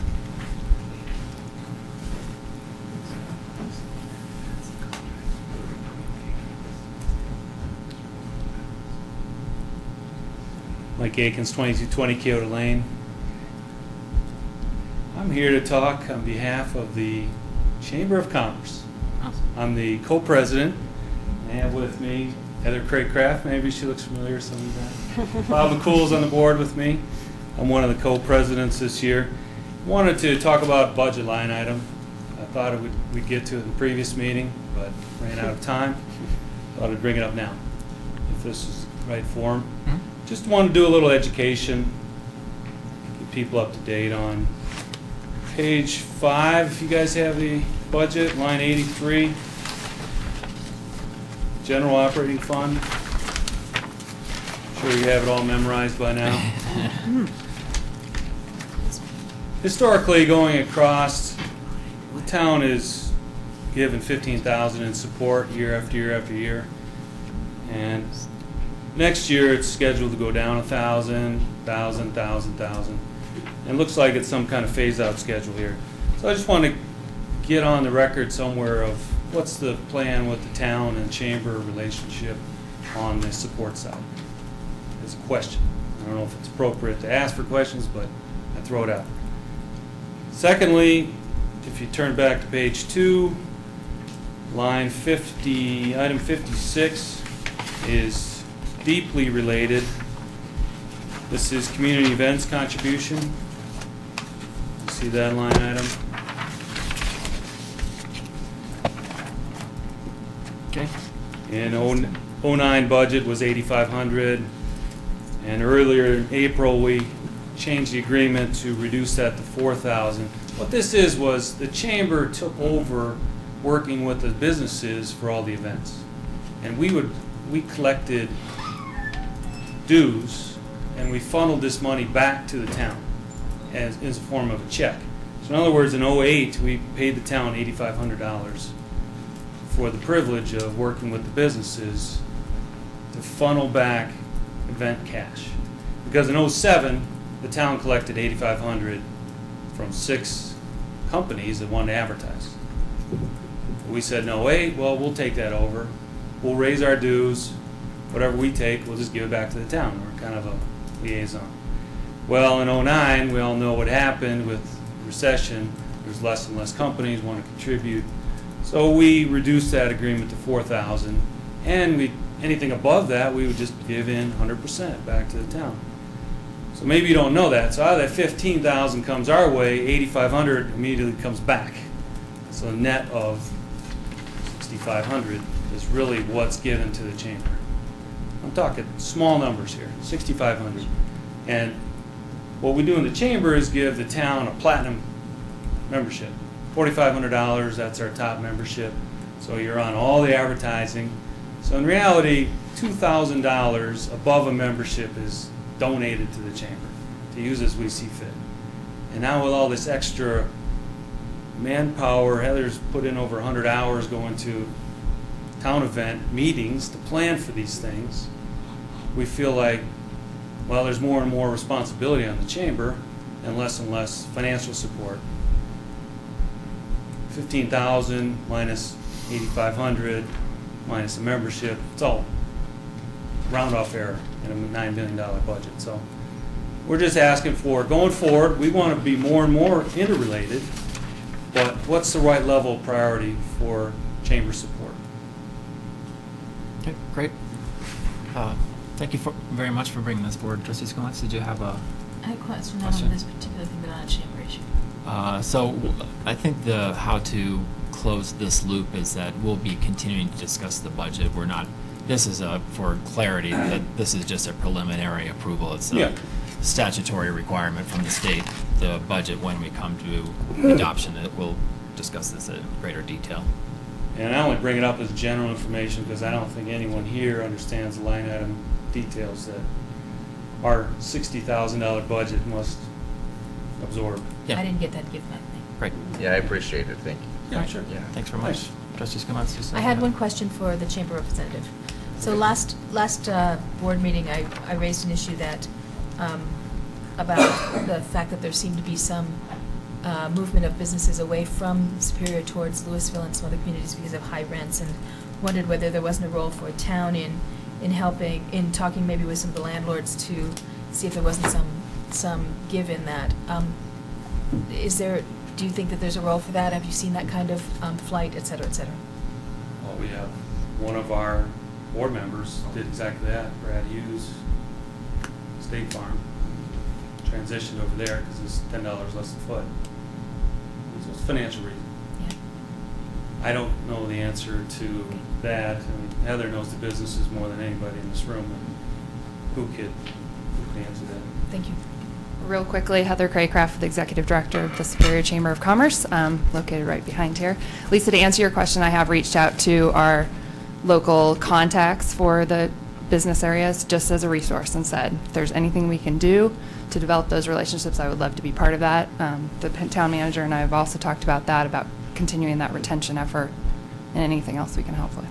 Thanks. I guess a question along those lines. Are you aware of other communities? I mean, the question is this just a private transaction? You found space that's it's less expensive just because the landlord is charging less money, or is there incentives from other communities that you're aware of? My belief is pure budget, and they're almost embarrassed to say what they're paying in their current space as to what they're being given in a new space that they're moving to. Mm-hmm. Okay. All right. Thanks. Thank you very much. Appreciate it. Additional public comment? Good evening, Board. George Cuffner, 109 South 4th. I have a few questions that maybe could be answered by you people or by the town manager eventually. Number one, I want to mention you, Mayor. It seems like we have less participation in the board. We got 2 members always gone since you passed that rule that citizens didn't have a right to question a board member being absent so many times in a row. Remember? We changed that. I don't think it's related, but But okay. we changed it. Okay. Remember? I'm just making a comment. Okay. The next thing I have, Cold Creek Drive over here was done 3 or 4 years ago, and it seems like that we got to repair it every year. If you remember correctly, I told you when Twin Peaks done that job that there was a new owner of that company at the time, and that street is in terrible condition. It sank down time and time again in certain places because it wasn't compacted right and wasn't overseen and was done correctly. Would you look into that, Mayor, please? Let's see if we can do something with Cold Creek Drive. I've said it, reset it, and getting blue in the face. Okay. The next thing, I want to see an engineer report on the south end of town when they put the sewer line in to collect the water to go into the creek. They drilled a hole about 16, 18 inches into the concrete and go right straight to the south. I want to see a report on that where that's beneficial to have that done that way. On the original plans, they were to go with the water flow, the creek coming, if there was a flood coming, going through there, going to the south, it was to come and go with the water flow. It wasn't to come right straight into the creek itself in between the walls. And that's what it does. So I want to see if that water gets up to the top of that creek or that road, that water's not going to flow into the south and come out on Douglas Street of the alley or either on 2nd Avenue to the south of Douglas. Now, you people pay attention to what I'm saying. I've been here when we've had floods. And the pressure will be a lot greater when it's going on that bridge to push that water that way than to go through the bridge because it doesn't come and go with the flow of the water. And we had a town manager here or a public works director here for 22 months. It cost us $869, a $20,000 move from Minnesota here to the 22 months later he's gone, and he had something to do with this. There's no doubt about it in my mind because it was talked about before. So you can discuss that. I'm unhappy with the 23-foot street down there yet when we have a 60-foot right of way, 3 feet wider than an alley we got in this town. It wasn't right that you people allowed that to happen, and I'd like to see it fixed one of these days. I really would. Next thing I have, the trailhead up there still got the rock in it. It's running out on the street on 2nd Avenue. That's been brought up. They need to remove that rock. 1 inch or pea gravel, whatever you want to call it. I call it 3/8. Because when the water comes down through there, it runs it right out on 2nd Avenue, the rock. It needs ground up asphalt put in there, like it's supposed to be, so it wouldn't wash on the road. We get much water. You can go down there and drive. Been this way for a couple of months now, since we've had water. Nothing's done about it. Although I have driven past that about 10 times, so. Huh? I think I probably have driven past that about 10 times during the water. You see what but I'm talking about? Can you understand about the rock coming out on the road? There's I guess a it's regular gully I there guess it's for in the the eye of bicyclists, which you are, coming out and going down. So we can see if we can do something about that, please. The next thing I have, there's a ballot issue on the county's level for the fire, what do you want to call it? Fire district. Rocky Mountain Fire District has been changed from Cherryville to that. I need more information on that. If we could get a fireman here, come over here to explain this, what's going on. They want $16 to my estimate. I didn't get one of their brochures, but I was told it's $16 per 100,000 on a house for tax increase. We just built a new fire station up there, people. Why we got to add more to our taxes? $16 now. Is this $16 on county assessed property value, or is it on actual values? So, George, I don't think that we can speak intelligently to this issue. It's Well, not part of a that's the town question issue, I and have. so Would you see- I think it probably makes sense to contact the fire district. But the Can they town come hasn't. down and talk to us about that, a little more information? I would give them a call. I'm sure we can get you a contact number, but the town hasn't taken a position Please. on this, and so. Because it does pertain to building new buildings, and I didn't tell them to go up to Elrose Springs and take in that district. It was a land grab. It has been ever since we got in. And we'll talk to you about this, because it Yeah, does bother me. Happy to talk to you about it, but the town has Okay. no authority over it. But And that's one question, real quick, like, are we following the right procedures for the staff to turn to the planning commission, tell them to go ahead and have a public hearing when it hasn't been approved by the town board for annexation or for a public hearing to the planning commission? My understanding is it was to come, it's a new annexation because it was over a certain period of time. It was a year, over a year. are you talking about the Oxford item property? coming up? Yes, yeah, I am. yeah, that's coming up. I promise Okay. we'll talk about it. Okay, then we'll scratch that, and I'll forget about the other, and I'll talk to you, Mayor. Okay. All right, Because great. I would like to see that rocks taken care of. Okay. Additional public comment on consent agenda or non-agenda items? Welcome.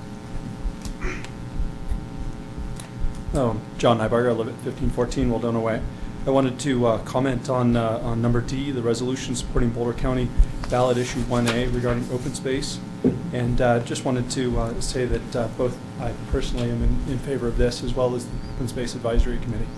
We took a motion on this. I can't remember the actual meeting, but I double-checked with two of our additional members just now to make sure we did in fact do that. So we did pass a motion in support of that county ballot issue, and it's good to see that the town board's supporting that as well. So thank you very much. All right, thank you. Additional public comment on consent agenda or non-agenda items? Welcome.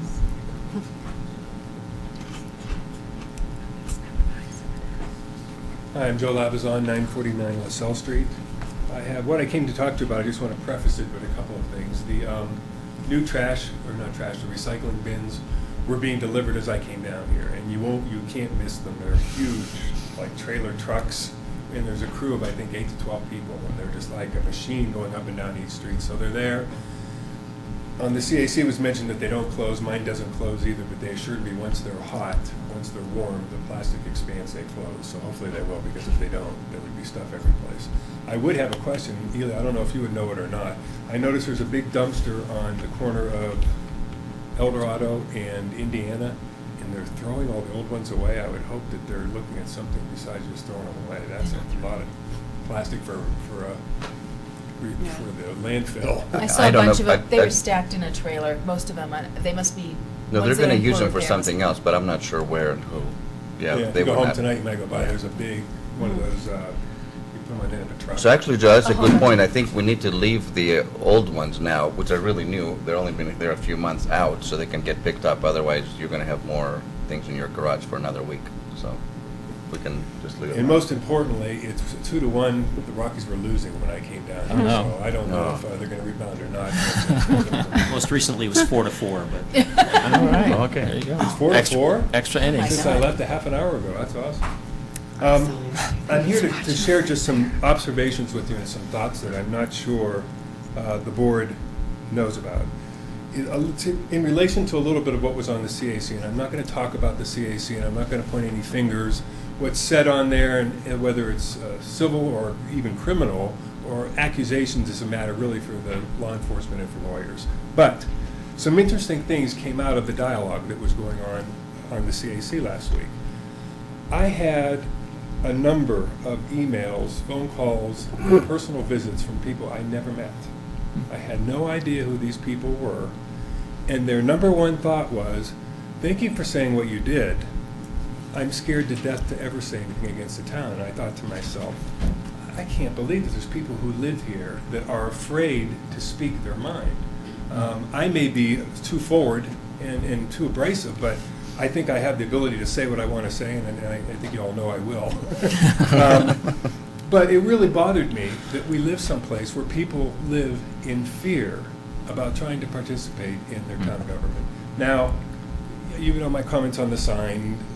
You can put up signs, you can have surveys, you can bring people in it, but if there's a basic fear of a handful, 12 to 15 people have approached me saying they're afraid to talk about anything to the town because of retaliation. Now, I would say as a board, I would make that, this is the God's truth, I'm not making any of this up. No, I believe you, but I'm wondering what they're afraid of. Like, well, I think what they're afraid of what they saw happen to me last week. I think that's a big piece. I must have missed that. I wouldn't. I don't, Yeah, so I don't know what happened. read the CAC, so I don't know if you want to. It's probably not appropriate. I brought it to the attention of some legal people. I have never threatened anybody. And to have people approach me and say, are you threatening people on the CAC? My kids ask me that. I have never threatened anyone. I'm a peace and love guy from here down to here from the 70s, and I still believe in peace and love. But that type of stuff spills over, and you're not the police of the CAC, and I'm glad that you're not. And I'm glad to see things get shut down like it used to when people would get too hot on it. But the fact that people are afraid to speak up their mind, I just blew me away. I mean, all of you know that I have grandparents that came to this country, and it was ingrained in us the things that they didn't have where they came from.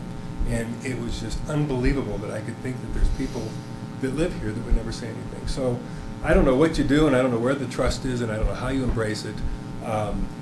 I think the coffee talks that you do are good. In fact, I think I'm going to start to come to them so you can hear my voice as much of a dissent as it is. It's probably important that you hear it. And I do applaud the effort that you do that. And I don't know how else you do it, but I was flabbergasted. I was just absolutely flabbergasted that people are afraid to approach the town and talk about things. So whatever you can do to accommodate that, I think it would be great. Any questions from me, I'd be happy to answer, but that's kind of the only reason I came down tonight. I think you'd all be concerned with something like that, and I certainly was. Yeah. Thank you very much for your comments. I mean, I think that the town, I think I speak for everybody that, I don't think I could scare anybody ever in my lifetime. But we'd always love comment, even if we're not going to all agree. So, but yeah, thank you. I think it's very helpful. I feel like I could always say what I want to say. Yeah. Well, thank you very much, Elia. And I get approached at Safeway or at Target, where people come and talk to me very freely, even when I'm with my family sometimes, which without the respect some of the time. So it's open door. I applaud Lisa for doing, even going beyond that. I'm surprised to hear what you're saying. Yeah, it's good. I'm surprised to hear that, but I'm not sure where that comes from. Trustee Williams. Thank you. No, thanks. Additional public comment on consent agenda or non-agenda items? Welcome. I'm Bob McCool, 312 West Coal Creek Drive. Just a few random comments. The video streaming is down. Just checking. It is down. All right. I knew it. or it's not available. I'd say it's down, because the old ones are available. The new one doesn't seem to be there to link to for tonight. So. I just wanted to mention again the Town 9 Park budget and my interest in seeing that continue over the next year. I don't think we're looking for large amenities, but continued addition of trees, park benches, especially around the play structure. We invested a good bit of trees around the ball field, but where the kids play, there's nothing. It's looking really good up there. I would say they've done a very nice job on the sidewalk, a nice job on the soft trail. It's cleaned up nice. Looks like there's some minor issues with sprinklers and drainage that are getting dealt with. So, it appears that the field is being programmed. I'm assuming. My answer back from Juanita is that the Mustangs are paying for time up on that field. There was talk of us not programming that, if being used, that it was just be readily available, and it does appear that that's happening. And I think that raises a couple of issues.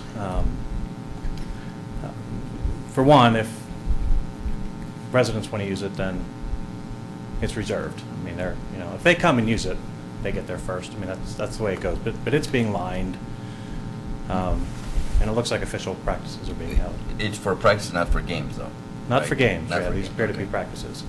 They're fairly intense. There are lots of people coming and multiple games being played. The other issue that I think is arising from it is parking.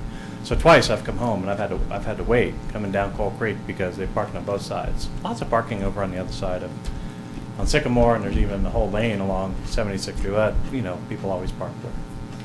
It's most comfortable and usually least convenient for people who are driving. And so if we're going to program up there, we're going to attract large groups. Coal Creek we need to think about parking on Coal Creek because it's dangerous for one, and it's kind of annoying as well. So, and it's happening during it happens from they start at like 4 or something like that, or 4:30. So it's all during a busy time for Coal Creek. I also had a question about the whether the pedestrian committee or whoever that is has been talked about has been spoken to regarding Sycamore and 76, as I mentioned a meeting or two ago. I just wanted to follow up on that. There's, again, the crosswalks are not very well marked, and there are more and more people walking from the neighborhoods over to the marketplace. In addition, there's always been this unfinished or unintended crosswalk at 2nd Street, crossing over Marshall Road. And there are actually ramps going down onto the street. I think the median doesn't actually have the cut through. And then there's a ramp going up the other side. And I mean, I don't know, there's lots of good and bad about actually having a crosswalk there, but it's a little bit deceiving as to whether you should or shouldn't cross there. That's an excellent If they're looking point. at things, that would be a good point to kind of add to the list. It's been there for years. So run as And fast then- as you can. Hmm. It's a run as fast as you can one crosswalk. Yeah, it is. Yeah, and it looks like it's supposed to be a crosswalk, but it's not. Yeah. And if it should be, and we want it to be, then we should make it one. If it's not, at some point we probably Take it ought to out. curb it off and Yeah. not make it look that way. And then lastly, the Home Rule Task Force. I've not been able to get through the video to see what actually happened at the last meeting. There was conversation going on. Town Manager Scott Randall had gave me a little bit of information that the task force wasn't quote unquote formed, but can I find out what actually happened and what the plans are going forward? Well, the plan is hopefully that there would be enough. So this is the I'll paraphrase the discussion, and I'm not sure there's complete agreement about this, but we would like to have a completely independent citizen organization body, not necessarily a town committee, to discuss this, because the feedback that we get is that, oh, this is a foregone conclusion, and you're going to appoint a committee to some, people that are completely in support of this, and so why appoint it? Yep, yada yada yada.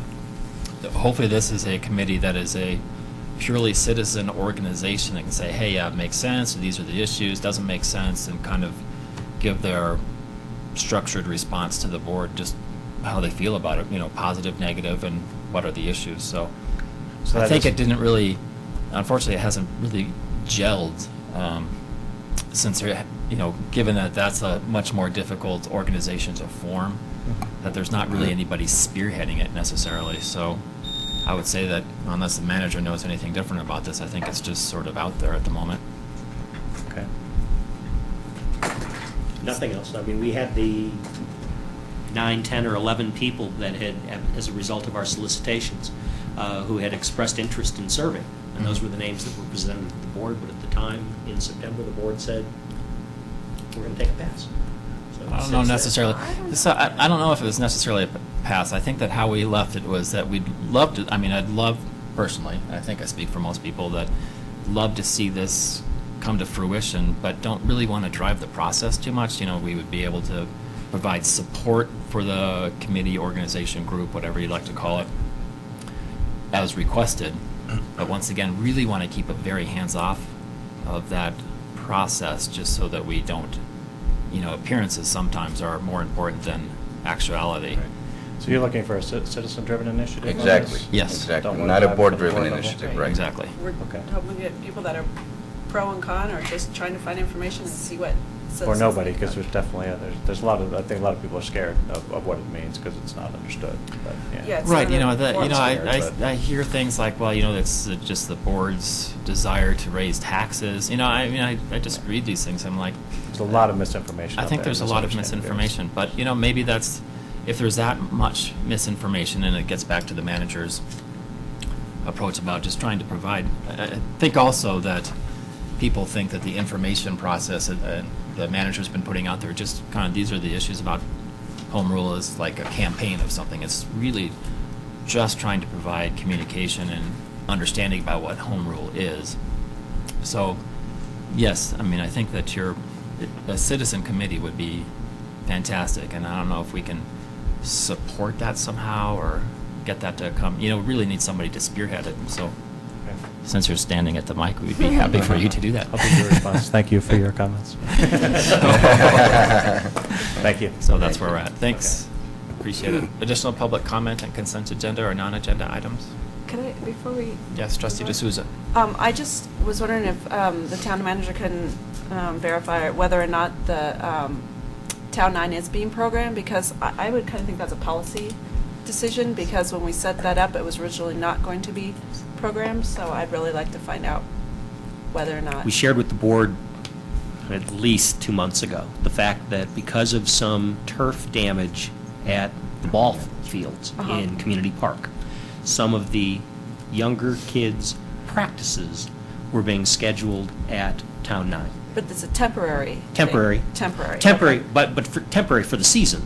But because the football, or the outfields at the 2 baseball diamonds are out of service in order to reestablish the turf, and that was a product of the incredibly wet spring, and we had some root problems, we had to relocate them. It's not anticipated to be permanent by any means, but it was just a space-driven.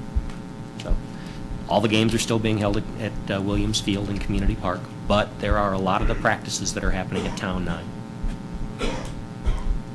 And again, I know we shared that. Yeah, I remember No, you hearing did. that. You did. July or August. I remember Yeah, yeah. hearing about that temporary. I just.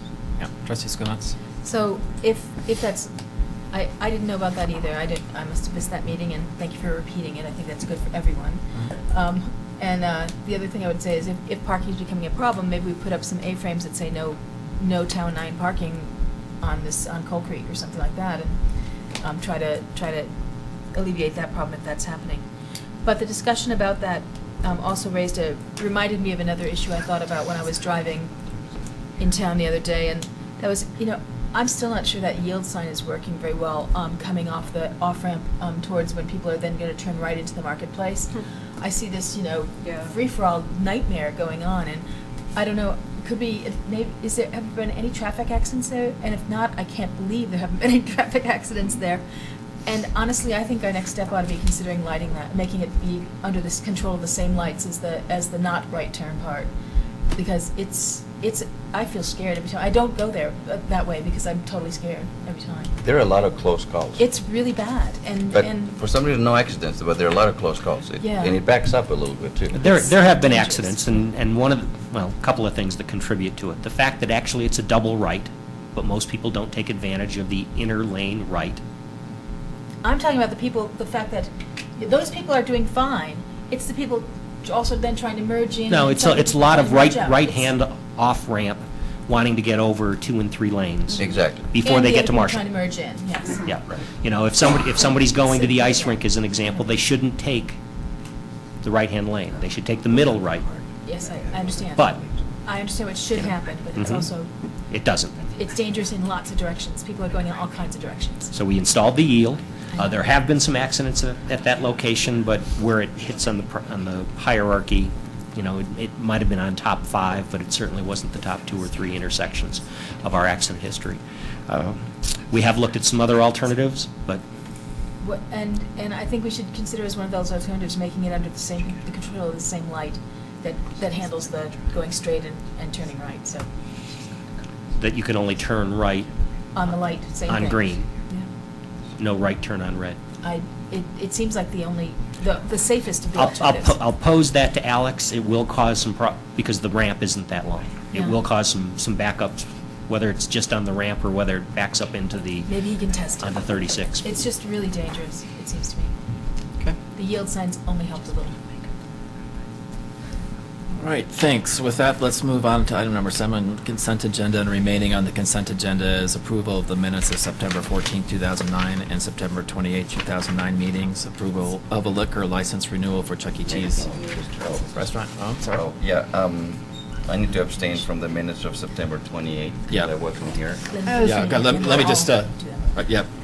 Let me just read it, but yeah, I agree. Ditto And on then that. C, final reading of an ordinance amending 8-1-20 of the Superior Municipal Code to regulate driving while using mobile communication devices, and a resolution supporting Boulder County ballot issue 1A regarding open space countywide 0.25% sales and use tax extension, and $50 million bond authorization issue.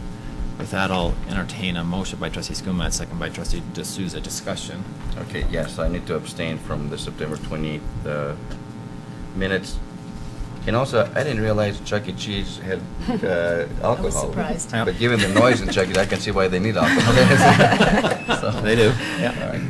Trustee Williams. I need to abstain also from the minutes on September 28th. Trustee Skumat. 14. Okay. If there's no further discussion, I'll entertain a motion to approve the consent agenda. I think we already did this, and all in favor? Since we're not spending any money, unanimous, thank you very much. So that brings us to what was item number E, adoption of a resolution accepting the petition for annexation and establishing a public hearing date of November 23rd, 2009 for the requested annexation of the Oxnard property. Mr. Randall. Trustees, I'm not sure Yes. what the... So the question so I'm looking for sort of the timeline of, this is starting from nothing, from scratch? What? Or it's starting from something that's already happened in the past? Nothing's and happened in the just- past, And, so- and the other point is, do we commonly, do we have to usually do an annexation or something before we set a hearing date, or that sort of thing? So could you just talk about the normal timeline for these things? So, Mr. Randall, can you just back up just briefly, in case anybody's curious about what we're talking about? Yes. What's the property? The issue before the board is a resolution approving the findings of substantial compliance for an annexation petition which the town has received, proposing the annexation of the 38-acre Oxnard property. This property has been under consideration certainly for one very lengthy period of time in late 2008, I believe, and up until early 2009, at which time all of the approvals or all of the considerations were denied. So the potential annexation of the property, the potential zoning of the property, and the proposed uses on that property were all defeated, so we're starting from scratch.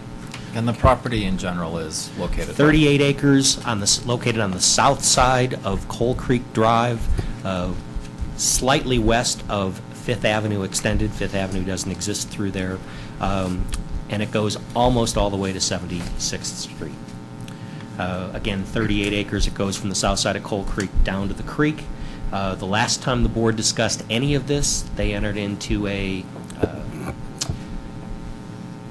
real estate option agreement to possibly purchase the southernmost 13 acres of this parcel as open space. I believe it was March or April that the board approved that conceptual or option agreement. And at that time, we said the applications and the review and approval of the balance of the property needed to be completed within 9 months. And I believe that calendar runs out in somewhere December 10th, December 12th, December 15th. So while the applicant is putting us behind the eight ball a little bit in terms of submitting this in September, we had expected it earlier in the summer, we still have the opportunity to review and make a final determination on the annexation, zoning, and land use on the property within the timelines originally envisioned earlier this year. And before you get to the other issues, what is the process that we're entertaining tonight? Two things tonight. The resolution says that the petition that we've received regarding the annexation meets all applicable state statutes. And by that, it says the town can only consider annexation of property with which exists at least a minimum of 1/6 of its perimeter is contiguous to the town. This is 1/6 contiguous. It cannot consider an annexation that extends its municipal boundaries by more than 3 miles. This doesn't. It cannot consider an annexation when the property being under consideration is being considered for annexation to another municipality. It isn't. There are 6 or 8 standards in the statute that are required before the town can even entertain an annexation. The petition meets those standards. If it didn't, if it was not contiguous or not sufficiently contiguous to the town, if it was such a large or annexation that it was going to extend our borders by more than 3 miles, if it was being considered by the city of Louisville for annexation at the same time, we couldn't consider it. If there were any of those issues or concerns, we could not do this. We're finding that it doesn't meet any of those restrictions, so we can proceed. The second thing it does is it says that the town board will conduct its own public hearing on these issues, the annexation and the like, on a date certain, which at this point is November 23rd. That's all we're doing. As I mentioned earlier, the petition has already been referred to the Planning Commission, and that is scheduled for a week from tomorrow night in this room, when the Planning Commission will begin its deliberations on the annexation, on the zoning, and on the preliminary development plan for this particular property. Okay. Thank you. And that's consistent with every development plan that the town has considered. Trustee Skumatz. So it doesn't come to the board 30 days in advance of this public hearing. It can be, the public hearing from the Planning Commission can happen even before we would be even doing this thing? Exactly. And I use the example that you have a zoning text amendment that you're considering for second reading tonight that was considered by the Planning Commission long before the board was even aware of its existence. That's how these are normally done. I go back to some of the approved projects, Ethan Allen, Colton Crossing, the Starbucks Center. All of those applications for development, rezonings, all of the things associated with any of those particular land developments were considered based on the submission of a proper application by the Planning Commission. Planning Commission completes their due diligence, completes their recommendation, renders those recommendations to the board, and then the board takes it up. So this is consistent, other than the fact that the state statute says you have to determine in advance that it meets those standards that it can even be considered for annexation. That's the only thing different here. Thanks, I just wanted to be able to clarify all the questions that were asked of me by citizens. The schedule is actually pursuant to the Annexation Act and to the town code. So the Planning Commission hearing is being scheduled pursuant to the town code requirement. Thank you. Additional board questions or comments about this? Trustee D'Souza? I just had a question. If there's not quorum of the board on the November 23rd, is that Thanksgiving week? So I was just wondering what happens then. You need a quorum to conduct the public hearing. And does it just get bumped to the next scheduled meeting if we don't have a quorum, or what happens with that? The members who are in attendance at the time of the meeting can reschedule. That's the standard. You might have to look at your calendar. That's the typical rule. You can Okay. reschedule, but you can't do it. Okay. Okay.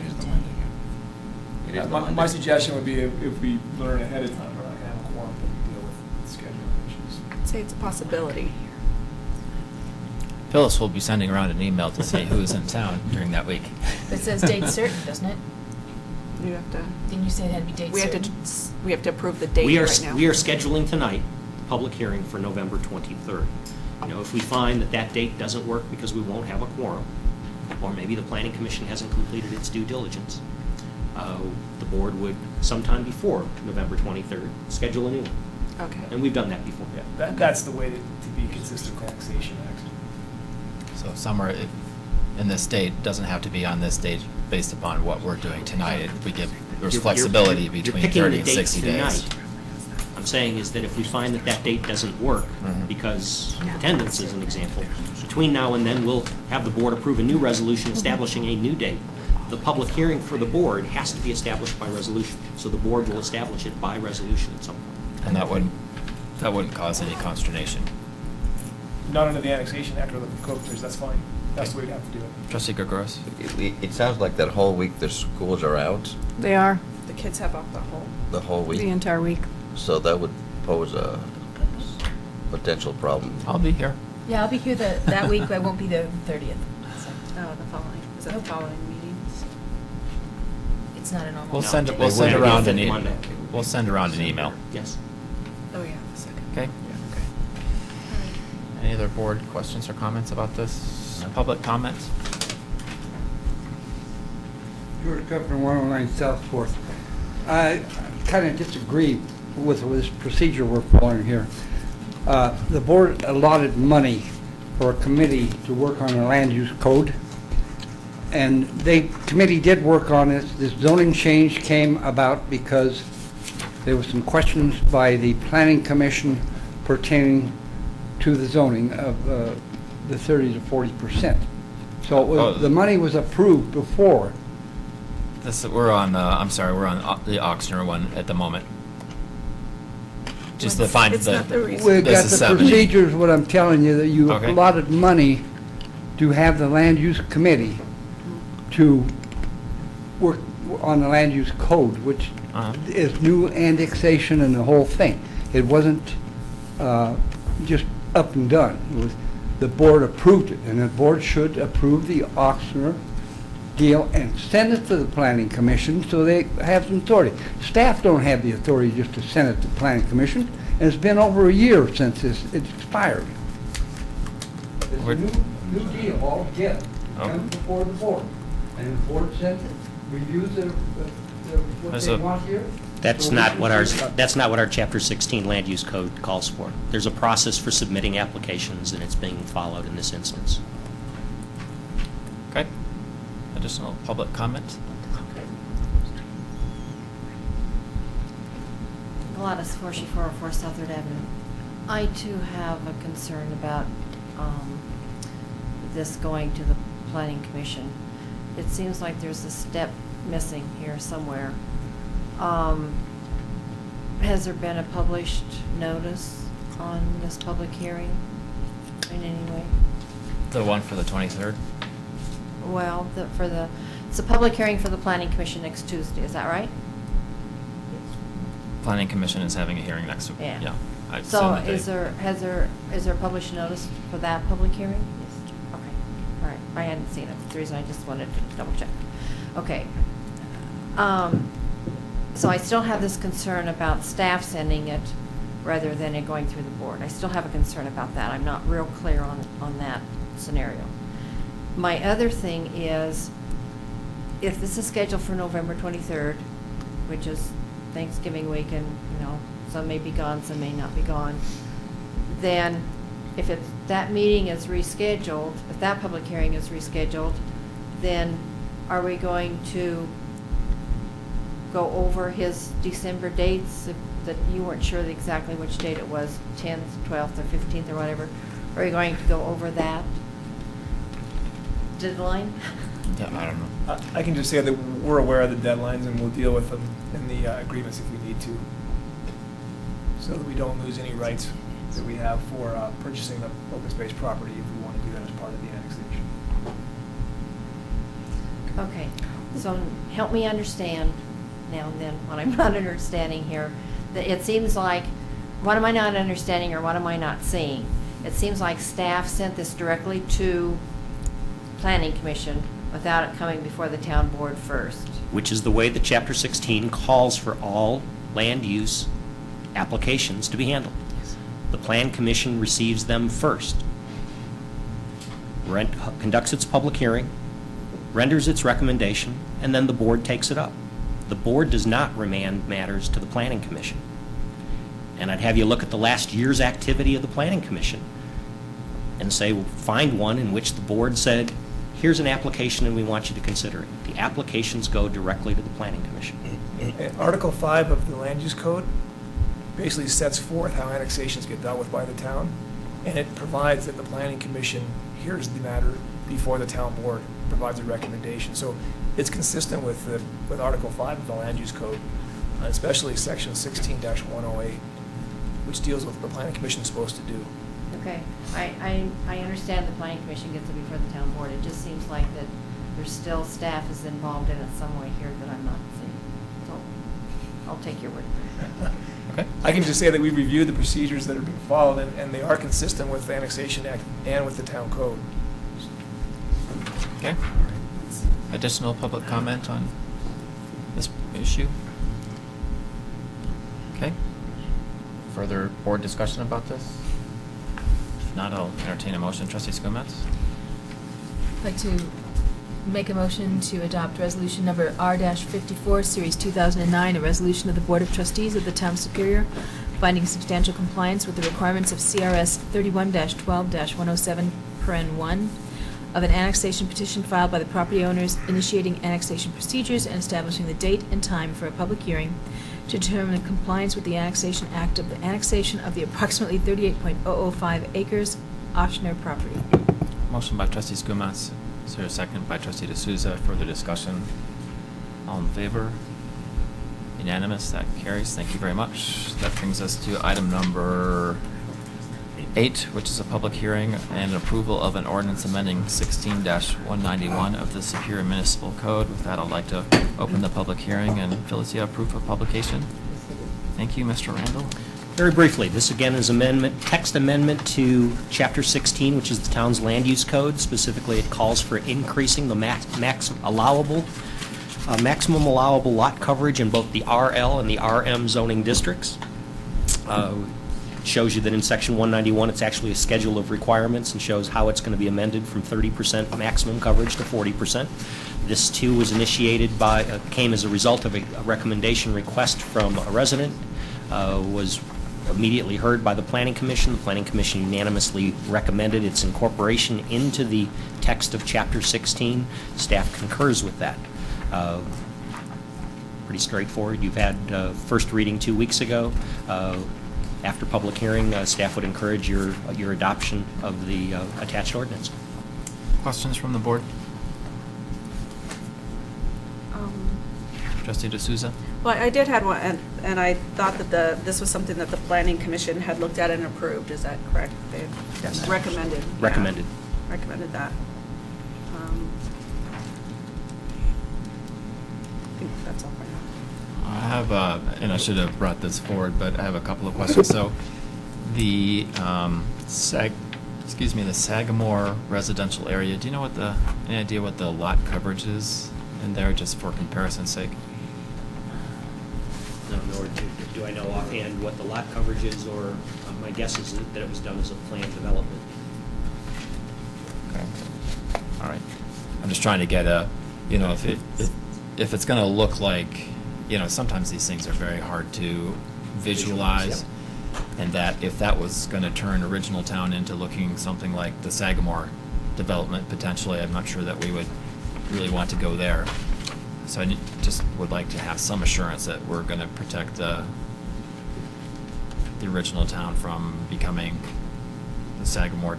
No, the people that live there, this is nothing against them, provides an excellent housing stock opportunity, but I think we don't really want to see original town looking like that, per se.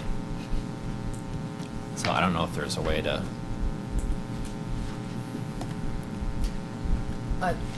The town planner, Chair, I don't know if you can comment on that or not. It's a public hearing, so it's appropriate that he comment if he can. I don't want to put him on the spot here. Just about the sizing. Sure, that would be great. We need to have it on the record. Yeah. Hello, Fred. Fred Fox, the building comp planner. Sagamore has a fairly high lot coverage number. I cannot give you the exact number, but I'm sure it's over 50% because their rear lots are fairly short. Their side setbacks are narrow, 5 feet, as I recall. So this is changing from a lot coverage from 30% to 40%. And in your packet, in the memo, there was a diagram. And the diagram shows, if you scale it, to be honest with you, there's a full 25-foot front setback to the yellow area on that plan. And then in original Superior, the rear lot setback is 20. There's more than 20 feet in the back when you go to the yellow part. And the yellow part is the expanded part, the 40%. The white part is the 30%. So it was my impression that Sagamore was a whole bunch more dense than what this was. Sagamore is normal sized or a size house on small lots. That's the program of what Sagamore is all about.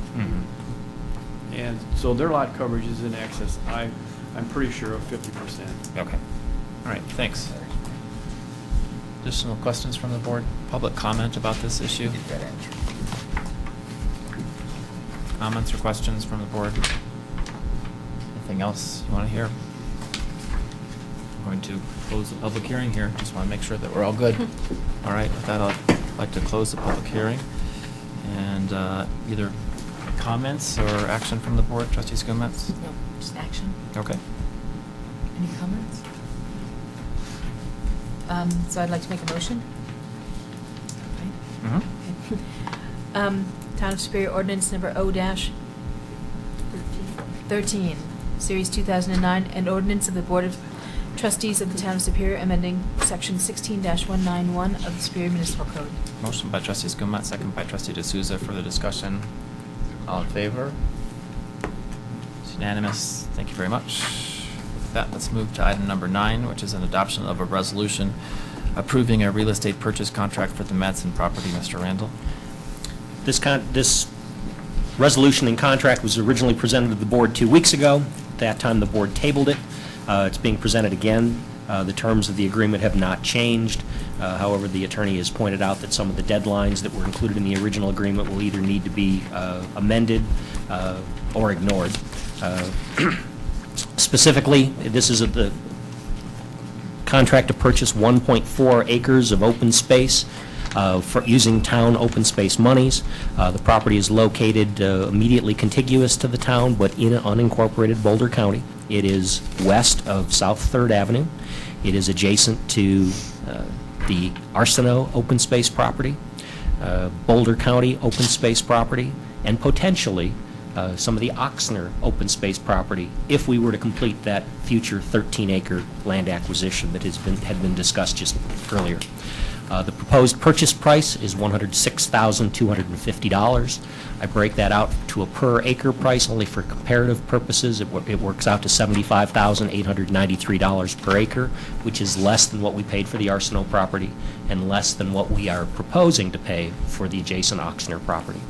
It does call for a $1,000 earnest deposit, and we do anticipate a closing date of October 29th. That's pushing it, but we can still make it if the board were to approve this tonight. There were some issues raised at the last meeting about the existing condition of the property. I've shared with the board some information, though it is dated, dates back to 2003 and 2005 from our OSAC and from an environmental engineer that had done some studies on a number of potential open space acquisitions back in the early 2000s, and hoping that might allay any concerns that the board might have about this property. We also included a very small graphic showing its contiguity because there was a concern raised about how this property was inaccessible to the town, and hopefully that puts to rest as well. Wanted to show the contiguity between existing open space, both town and county purchases, as well as potential town purchases. It fits into our open space land acquisition strategy, and I go back when the board prioritized its open space acquisitions back in 2007 and again earlier this year. This was one of the few parcels that was on the board's list as a priority 1 or a category 1 acquisition, which meant total acquisition of the full parcel. No portions, no acquisitions through development rights. This was one that we were interested in its entirety. Thank you. Questions from the board? Trustee Skumatz? So, I guess I appreciate you looking up what it would take to respond to my question last time about trying to cover our liability, any possible liability concerns with, and you come up with an estimate of about $1,000 and 2 to 4 weeks of delay. I think $1,000 or less than 1% of the cost to make sure that the board and the town aren't liable for anything that might be discovered or uncovered on the property is money well spent. Additional questions or comments from the board? My comments are the same. I think it's a reasonable open space acquisition. I think that it's right along the creek, that it makes sense to do. It's been an ongoing issue. I mean, this comes before the board. I think the last time 2003, 2005, 2007, I don't remember how many times this comes forward. And it seems like something we should just put to bed. And honestly, if the board feels like we need to spend the money on the analysis, and, so be it. But I don't think I'm very concerned about any potential toxic chemicals that might be found on the site. Could there be a sewer, what's the word I'm looking for? A septic field? Septic field there, certainly might be the case, but that's true throughout the town of Superior, since that's how sewer was dealt with for, 1985. I can't remember when that sewer connections happened, but, so I don't think I'd be surprised by that, but I don't think that would be a particular issue long-term, so that's my perspective. Trustee Williams? I'm assuming that the town is responsible for disposing of all the debris that's on the land, like the fence posts, the old car, the farm machinery. Is that correct? Do we know how much it would cost to dispose of all that? No. We would be at some point. We could always make that part of an objection to the condition of the property and the condition of the purchase, but that would be up to the town if we want to do that. We don't even have a ballpark figure? I mean, we're spending $100,000 on it, and is it going to cost $50,000 to get rid of all that? The board hasn't made any decision that they wanted to do anything with the property. Wouldn't we want to restore it being open space? That would be a decision to be made by the board.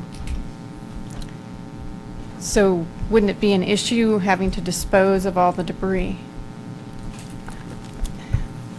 I've walked the site. So have I. Yeah, there are a couple of things on the property. If the board were to choose to go in, which we didn't do on Arsenault, but if we chose to go in and remove something, we'll certainly have the right to do it after we acquire it. If we want to make it as an objection, as the attorney just said, we can make it as an objection and have it dealt with prior to closing. But this has been on your agenda for weeks, and this was the first I've heard about, let's get an estimate to do something with it on it. We did hear 2 weeks ago, what would it cost to do an environmental assessment? We found out, because the question got raised, and hopefully it got satisfactorily answered. I mean, there would be, open space always has costs associated with that, either for protection of the... But these are additional costs. I mean, typically, this is not something you would find on open space that you, the new owner, would be disposing of. Well, we've disposed of a lot of properties, the... Verhays. Yeah, thank you, I couldn't remember the name. So, that's a lot of property that we're But that wasn't our disposing of. responsibility. We didn't pay for that. That was not... Well, whoever purchased the open space was, in the end, was responsible for those things, so. So I'm just considering it as an extra added cost on top of the $100,000. That's how I'm viewing it. And there would be additional costs. I mean, we'd probably have to re-fence it and all that type of stuff. But, so there clearly would be costs associated with it.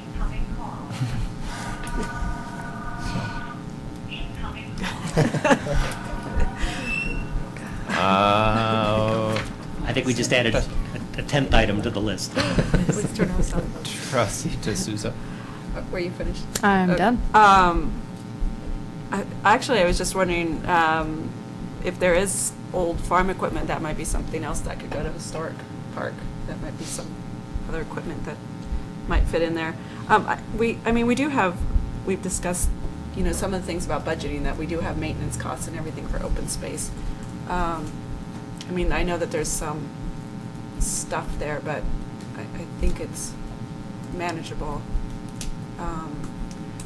I did want to hear though, and I know you're going to open it up to public comment in a minute. We do have the chair of the Open Space Committee here, and I know he did ask for some feedback from the Open Space Committee, and I'd be interested in what, I didn't see the latest of all the emails, and maybe he would be interested. Okay, additional questions from the board? Otherwise, public comment?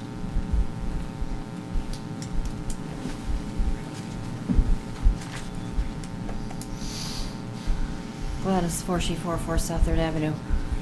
I have 3 questions. On page 6, 7.4.2, it talks about the Owners Association in the real estate contract. I wasn't aware that we had a Owners Association in Rachel Superior, and I wanted to inquire about that. I'm sorry, but give me the line. Page 6, 7.4.2. If you look at 7.4.1 on line 257, it says that 7.4 doesn't apply. Box X, so all those provisions don't apply. Oh. Okay. Oh, okay. All right. Then I had a couple comments about the Smith Environmental study. They have the description that it's the northeast corner that is down by Oxner's, and that's incorrect. It should be the northwest corner of this property is down by Oxner's southeast corner. So that needs to be corrected. Then page 52, which is in one of the extra pages in the back.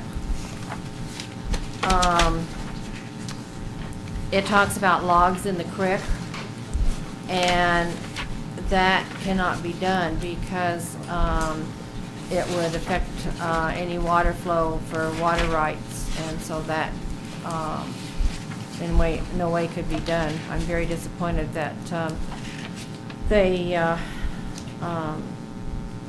listed that, because as an environmental group they should be well aware of water rights protection. I had stated at the last meeting that I would write a letter to Boulder County and State of Colorado entities, and I did do that. I wrote it to Boulder County District Attorney, Boulder County Public Health, the State of Colorado Department of Public Health and Environment, and the State of Colorado Department of Natural Resources Division of Water Resources to the State Engineer's Office regarding this development.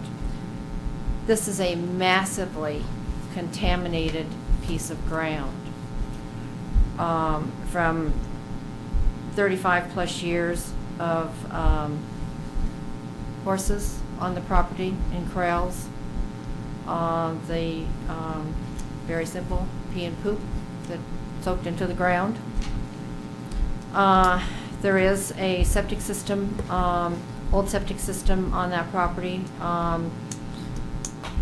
from probably the early 1900s, and so that property in the back is very, very, very contaminated. And Boulder County was appalled that the town of Superior would be considering spending public funds to buy such a contaminated piece of property. Now, I understand the open space. I have no problem with the open space, and understand why OSAC has it on their scope, but I just don't think that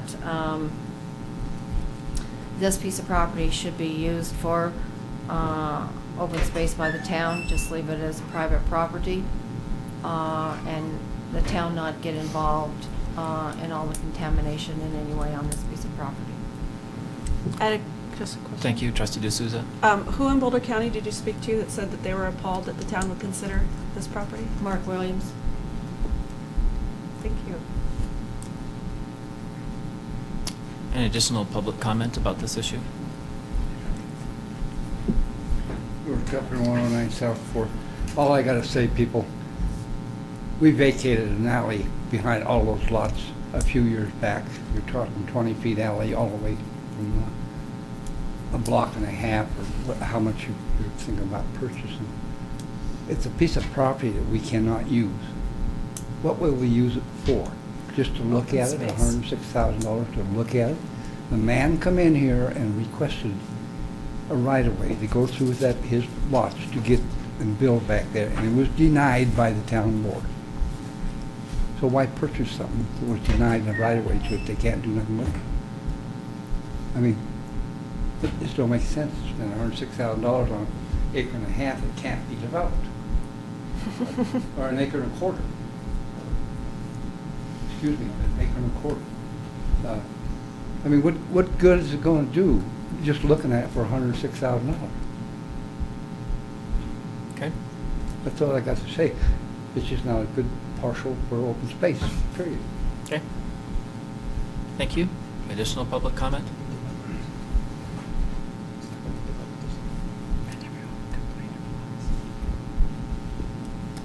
Hello, my name is John Nybarger. I'm the chairman of the Open Space Advisory Committee for the Town of Superior, and I had a number of comments to make regarding this. The first is that I think it's an interesting parcel. I think overall it follows under our best acquisition and preservation practices that we put forward in 2005 in our open space summary report. The excuse me. I think the issue is that that OSAC really had no idea of what was going on with this parcel. It's the town manager mentioned that in 2007 and again 2009 the board has gone through a prioritization process. Open Space has gone through, the OSAC committee has gone through a prioritization process as well. As you know, we have eight high-value parcels. Some have been developed, some have been purchased, some are being looked at, auction for instance being under contract. We're very excited, of course, about our success with preserving open space in the town, and I think that the board's leadership on that's been has really been very important. However, I guess I sort of wonder what Open Space is doing as a committee if we aren't involved in the process at all. I can state here as an individual, I haven't talked about it in that committee yet. I think this is a reasonable property to get. Based on the observations we did, it didn't rank as high as any of the other 8 high-value parcels that we recommended in 2005. It didn't come up as any additional recommendations that we made to the board when the board asked for additional recommendations in years past. Following the best acquisition and preservation practices, it's probably the only thing in our report then that we could apply to the Madsen property, and this is what it's designed to be. And I hope the board use these just to go through. There's just 6 of the main ones. Actively pursue opportunities for the acquisition of open space. Obviously, this one fulfills that because it's being interested in purchasing. Preserve and acquire properties along the Coal Creek or Rock Creek corridors. This obviously satisfies that. Preserve and acquire existing floodplains or floodways. Again, this is also in that area. Protect large tracts of continuous quality habitat. This really doesn't fall on that, being only, 1.4 acres. No development near sensitive creek habitats and wetlands. Obviously, the idea is to clear what's off there now to make it into open space, and maximize view corridors, of which I don't think this really falls into, although perhaps for the people who back up to it will definitely maximize their view corridor. So really, it does satisfy a lot of these a lot of the best practices that we put forward. So that's sort of follows in that. Perhaps maybe just a comment why we chose the 8 that we did. I think a big piece of that was trying to preserve large tracts of contiguous quality habitat, and all those other parcels are obviously rather large. I think the smallest was Arsenal, perhaps. So I guess this is a question for the board. We're really looking for feedback. What is it that you want that you'd like the Open Space Advisory Committee to provide for you? We've gone through, we've provided these reports. We've got our summaries. We've got our best acquisition and preservation practices, which I think are being followed to to a large extent in this acquisition. But we're sort of wondering what we're supposed to be doing. And in some ways, we feel a little out of the loop. Of course, it's always the board's prerogative to do as they see fit. But we'd like to be able to help. And I guess a comment on the parcel. I think it's a good idea, and a comment from the open space perspective. I think we need to have a conversation on how this moves forward. And I think the rest of the committee would appreciate that as well. Obviously, I haven't talked with them about it. I did, as Dana mentioned, send an email out on that. Didn't get a lot of feedback from people. I assume we talk about it at the next meeting, which is, of course, on Wednesday night. So if anybody'd like to come to talk about that, of course.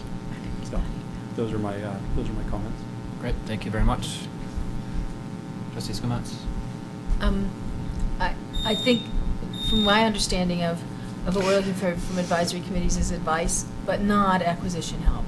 And I think that we take your advice, and where there's a willing seller and where there's a price we can live with, we try to move those forward. But it takes a willing seller, it takes a price we're willing to do, so. We take the advice, we try to implement what we like, or what we have. Trustee Williams? And in my opinion, for this specific parcel, or any parcel for that matter, if when something like this comes forward, it would be nice for the Open Space Advisory Committee to advise before we have a board meeting to discuss this, because I'm thinking, whoa, I'm not sure what is the best decision here, and I wanted a little bit of advice. So that's my take on it. Trustee Skumats? And I look at their ranking as advice, but perhaps you don't. I thought the ranking was the advice. Which we got long ago. That's right, and I've already read that, Yeah. been through it, but when something specific comes forward, I would like further advice. I think the more advice I can get from every committee, the better informed I am to make the correct decisions, or the best decisions for our town. I guess if the floor is open, I guess my comments are that, I greatly appreciate the Open Space Advisory Committee. I read their reports on multiple occasions, and I use that as a working document to move forward with acquisitions when the time is available. And unless I hear otherwise from the Open Space Advisory Committee, I'm just going to use those reports to move forward with open space acquisitions when the time comes up. So I was just moving down that pathway. So I don't know if you feel, once again, you're not speaking for the Open Space Advisory Committee at the moment, but I don't know if you feel like would you like to, before these contracts come forward again, to review all of them? It's honestly just a question. Yeah, I think this could be a dialogue that we could have. We're very sensitive to the necessity of the executive session and the importance of having a cohesive negotiation strategy. I think those are important aspects, but at the same time, there's also the advice and consent, not the consent side, the advice side, that we would like to be able to help out on, and be able to perhaps go revisit the parcel. We haven't been there few years, and any specifics that might come up. There might be some window in there that we might be able to provide some impact, and then also be able to provide a recommendation, in which case I could come up here and say, yes, we have looked at this and we're very excited about it and we really want to move forward, but I can't say that because we haven't talked about it in OSAC yet. I can say that I think it's sort of an okay idea, based on what I've heard and based on what I know about the parcel and how it matches into our best practices. But, it's not a ringing endorsement, I guess, which obviously the board can vote how it wants, but having some backup from its citizen advisory committees is perhaps a nice Okay. Thank you very much. Additional questions, comments from the board, or additional public comment? Thanks. George Kupner of 7520 West Coal Creek Drive. We're looking at this 1.25 acres tonight, which is great. And yet, right before this, we're going to let 38 acres slip right through our fingers and put houses on it. I mean, if you go up West Coal Creek and look back down into the creek through that 38 acres as far as a corridor down in there, and all the wildlife and the foxes, the coyotes, and whatnot. I mean, if we're that worried about this 1.25 acres, we ought to be trying to get that whole 38 acres right above it. I mean, because it's, I don't know about you guys, but on a good cold day or a snowy day, you come up and I'll show you 5 or 6 coyotes on that piece of ground. And if we're real lucky, we see a couple black foxes. And then when the eagles come in April and May, they're right there. So I mean, this open space is great, but to buy this little piece and then let the big piece slip through our fingers, you know what I'm saying, is it's great, but it's nice if you got the whole pie.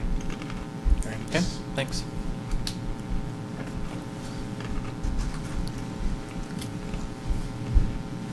I'm Bob McCool, 312 West Coal Creek Drive, a member of the Open Space Advisory Committee. Just to tack on to what John was saying, I think for me what's important, if things are, if considerations are being made towards properties that we haven't really paid any attention to, I think we'd like to have the opportunity to provide feedback as to either why we didn't or, oh, hey, we hadn't considered that, let's look at it. So, I mean, if we've got a plan, we've been working on it, we've revised it, you've asked us to, we go over it, gets executed, I don't need to be involved in the purchase of an acquisition that we've already gone over and over and over again. But when something new comes in front of us to purchase, yeah, I think it's worthwhile. Because it's not even just the value of whether that particular parcel is a worthy purchase. It's $100,000 coming out of the fund, going to something other than some of our higher priorities. And maybe, that's not a big number, but 10 years ago there wasn't even a thought we could spend any money at all. So, $100,000 is a chunk of change. So there's just several ways it should be looked at, and if there's any way for the committees to be trusted to be made aware of purchases that are about to be made that are outside of the recommendations that have been made, I think that would be my interest. Great, thanks. Trustee Skumans. And I think this did come up 2 weeks ago or whatever, and this is the point at which you can provide that feedback. And we haven't purchased it. This is in a very appropriate time for you to say we like it, we don't like it, and so I don't know why this is a bad time for you. Oh, I was responding to Okay. Mayor Michael, so I can respond to the parcel itself as well. Yeah. So Okay. I'm happy to do that separately, and I was also responding And- to Trustee Williams' comments. So. And- Well, for one, I haven't looked at the parcel in a very long time, so I can't speak to its values of open space. If there are serious environmental conditions, I can't speak to that on this short notice. And it's nice to have the committee to come together and have different angles. As far as its position and where it sits, sure, it's contiguous to two nice parcels of open space. It's in that respect, as John went through where it meets our values, and I agree with those. So, I think actually you misunderstood. I didn't mean this very second. I meant okay. the period between, where we've negotiated some price and we're deciding whether or not to purchase it. For this parcel or any parcel, that seems to be the appropriate time to get the feedback from the committee. And maybe If we when get it a meeting first, worked in, yeah. maybe when it first comes up, if there's any question, maybe we say it would be great if you guys could walk it and tell us what remind you, Yeah. whatever, and then the next meeting we hear the feedback from that or whatever. But that I didn't mean to put you on the spot for this, sorry. Yeah, this I piece would this say second. Sorry, An that was out-of-cycle, my intent. OSAC meeting would need to be scheduled, or it Yeah, just needs to right, be right. postponed until a meeting comes along. So yes. That's what I'm thinking. Okay. So, Thank you. Sorry. Okay, thanks a lot. Additional public comments? Board questions or comments? Trustee Skumans?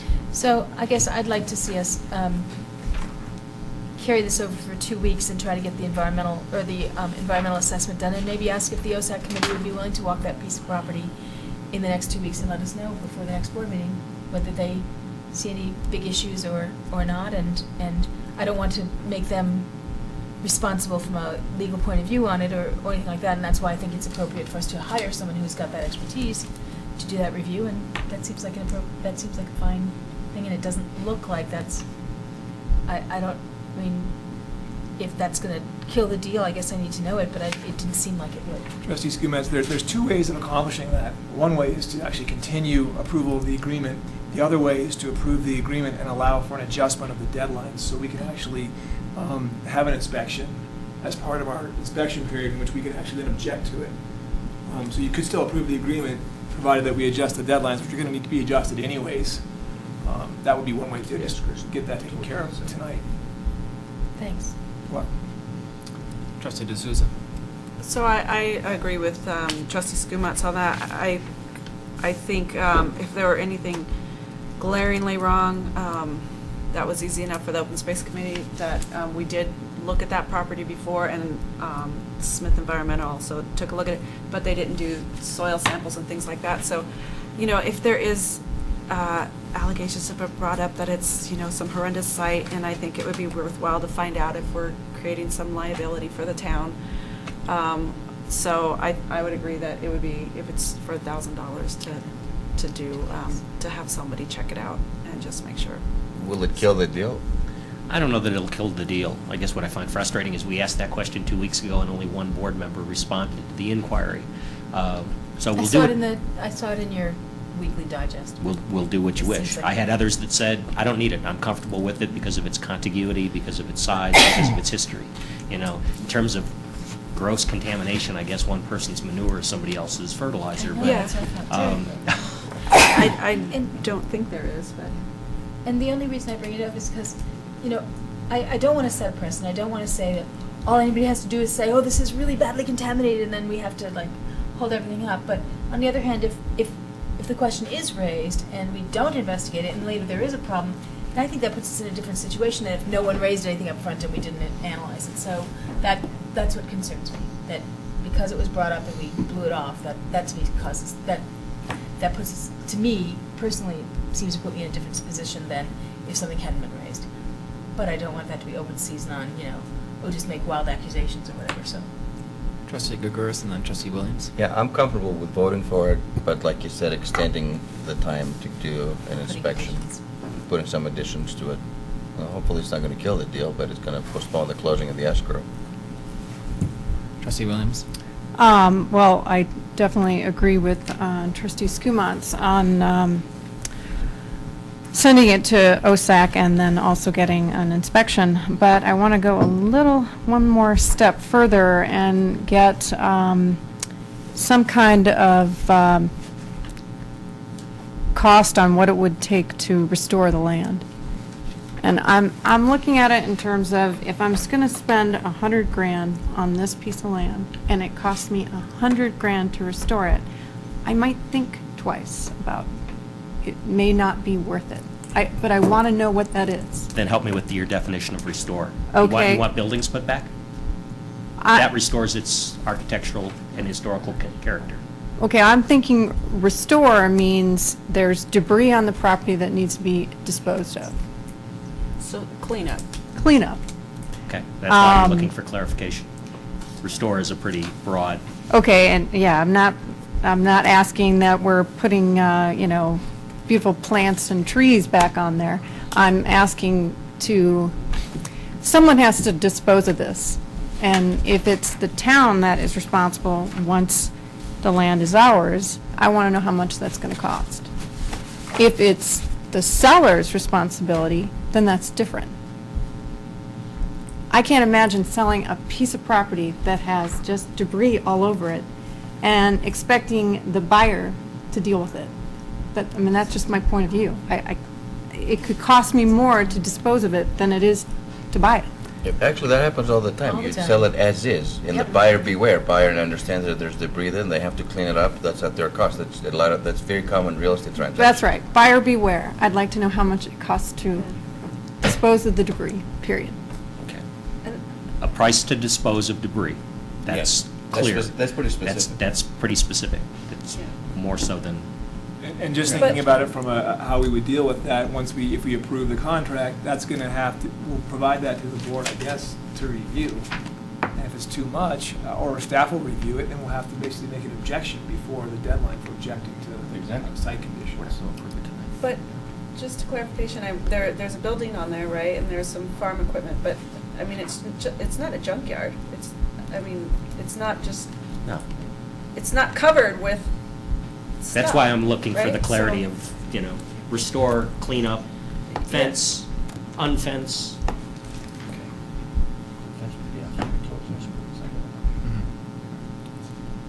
Whatever, my position hasn't changed. I think that it's been on the list from OSAC. It's been looked at with environmental.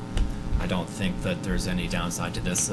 I don't think that there's been any change in our acquisition strategies. I hope that open space would be in favor of this acquisition. I think it makes sense. If that's going to cause heartburn with the board, then we should back up and get more details about it. So, unless there's something that I don't understand about this property after looking at it over many years, I would recommend moving forward, but I don't think that that's the pleasure of the board. At least that's not the impression that I'm getting at the moment. We'll move forward with caution. So we need to Need to have get a couple more answers. We need board action about what we're going to do. Right. Trustee Skumatz? I'd like to see us move forward and attach some conditions. And those conditions would be that we have a environmental firm examine the property. Environmental. It's called a Stage 1 environmental assessment. Thank you. And the Conduct a cost of Stage 1 that? environmental assessment We've been told approximately $1,000. in approximately 2 weeks. I would hope that we could accomplish it within 2 weeks. Depends on workload. And I think that would It's be better the than only- Excel. And I think that's the only request that I would make is a change to the resolution, right? And, I guess, and shift the dates appropriately. Alterations of the contract, and that we would have a report back from OSAC. But I didn't know if that would be part of the motion or if that was just a request. I wasn't sure. Either way. The way the resolution reads right now is that it's approved in substantially the same form as attached herein, subject to a final approval by the town attorney. And if you just clarify that final approval includes adjusting the dates appropriately so we can actually obtain the environmental assessment and have time to object upon completion, which means we would adjust the dates for a few weeks from time to complete that assessment. Can we just say so moved? I'm not sure I can repeat what you just said. You basically approve the resolution the way it's written, with the understanding that I'm going to, subject to the final approval, I'm going to have adjustments to the deadlines. You don't need to do anything different than just say it on the record, as long as you agree with it. I'm going to look at OSAC or any members thereof, whether or not they can have a recommendation one way or the other within 2 weeks. Can it get added to your agenda and can you walk it? They've been meeting on Wednesday, so. John Nyberger, Chair of OSAC. Yeah, we're planning on meeting on Wednesday of this week. I don't know if this item is on the agenda, but we can have it on the agenda and be able to provide some feedback to the board. And can I just get you don't have to answer one way or the other, but do you have a flavor of how OSAC, do you think that they're going to object to purchasing this property? I don't think there would be an overall objection that would say, no, we shouldn't get it. I think there's a nuanced weighting of which parcels that might be better to acquire rather than others. Mm-hmm. This is a fairly small amount, so it's $100,000. If it was more like $500,000, that sort of plays into a larger role of sort of drawing the line out of some other larger acquisitions. And I think OSAC might be able to provide some feedback onto what might be a state of the land that would be appropriate for open space. For instance, having buildings on it, obviously trying to remove the farm equipment. So yeah, and we'll talk about that on Wednesday. What type of feedback would you like, and by what time? Within 2 weeks, and whether or not, I guess I'd want to know whether or not there's an objection to purchasing the property from OSAC. Okay, so we could pass a motion then from OSAC to that extent, pass that on. Okay, great. Thank you very much. And I think there was also a request to figure out how much it would be to remove the debris off of the property. I don't know if that got in there somewhere. Clean the debris. And that would be taken out of the open space fund, correct? I mean, that's part of it. It's premature to answer that. Oh, well. I can't answer. I mean, generally, O&M of property is taken out of the open space funds. Correct. Typically. Yeah, so, I mean, I have to weigh all that. Okay, so I think there's a motion by trustee Skumas, and is the attorney clear on what the request is? I just want to make sure. Yeah, I'm basically we're going to adjust the deadlines so we have time to get the estimate of the costs and complete the environmental assessment. Okay, and is there a second? Trustee D'Souza? Is the resolution being approved? Yeah, you basically are approving this resolution. Yes, sorry. What number state that? 55? Yes, sorry. Thank you, Phyllis. So that, do you want to read it, or are you happy with? If you just. There's a motion and a second to approve resolution number R-55, a resolution of the Board of the Trustees of the Town of Superior approving a real estate purchase contract for the purchase of the Matson property with a motion by trustee Skumat, second by trustee D'Souza. Okay, with the discussion that we had previously. Subject to final approval by the attorney, adjusting deadlines and other amendments. Okay. All right, any further discussion? Not, Phyllis? So, I'm sorry? yeah, so this means we would be approving the purchase of the Madsen property without getting these three issues resolved. Subject to the, no, subject to getting. Subject to getting them. But you approve signing the contracts with adjusted deadlines, which give us time to get the environmental assessment, find out what it costs to purchase the property, and then object and basically cancel the deal. Okay. Thank you. Well, Phyllis? Aye. Michael? Yes. Story? Gregoris? Yes. D'Souza? Yes. Williams? Yes. Thank you very much. That motion carries. With that, let's move to item number 10, which is the approval of an ordinance adopting the FY 2010 operating and capital improvements budget. Mr. Randall. And actually, the ordinance before you doesn't approve the budget, it does approve the budget appropriation. And there is a nuance or a distinction there. Yes, thank you. With that distinction. The budget was originally distributed to the town board on August 3rd. The Finance Committee, and meeting as a committee of the whole, has conducted two extensive reviews, one on August 31st, another one on September 29th.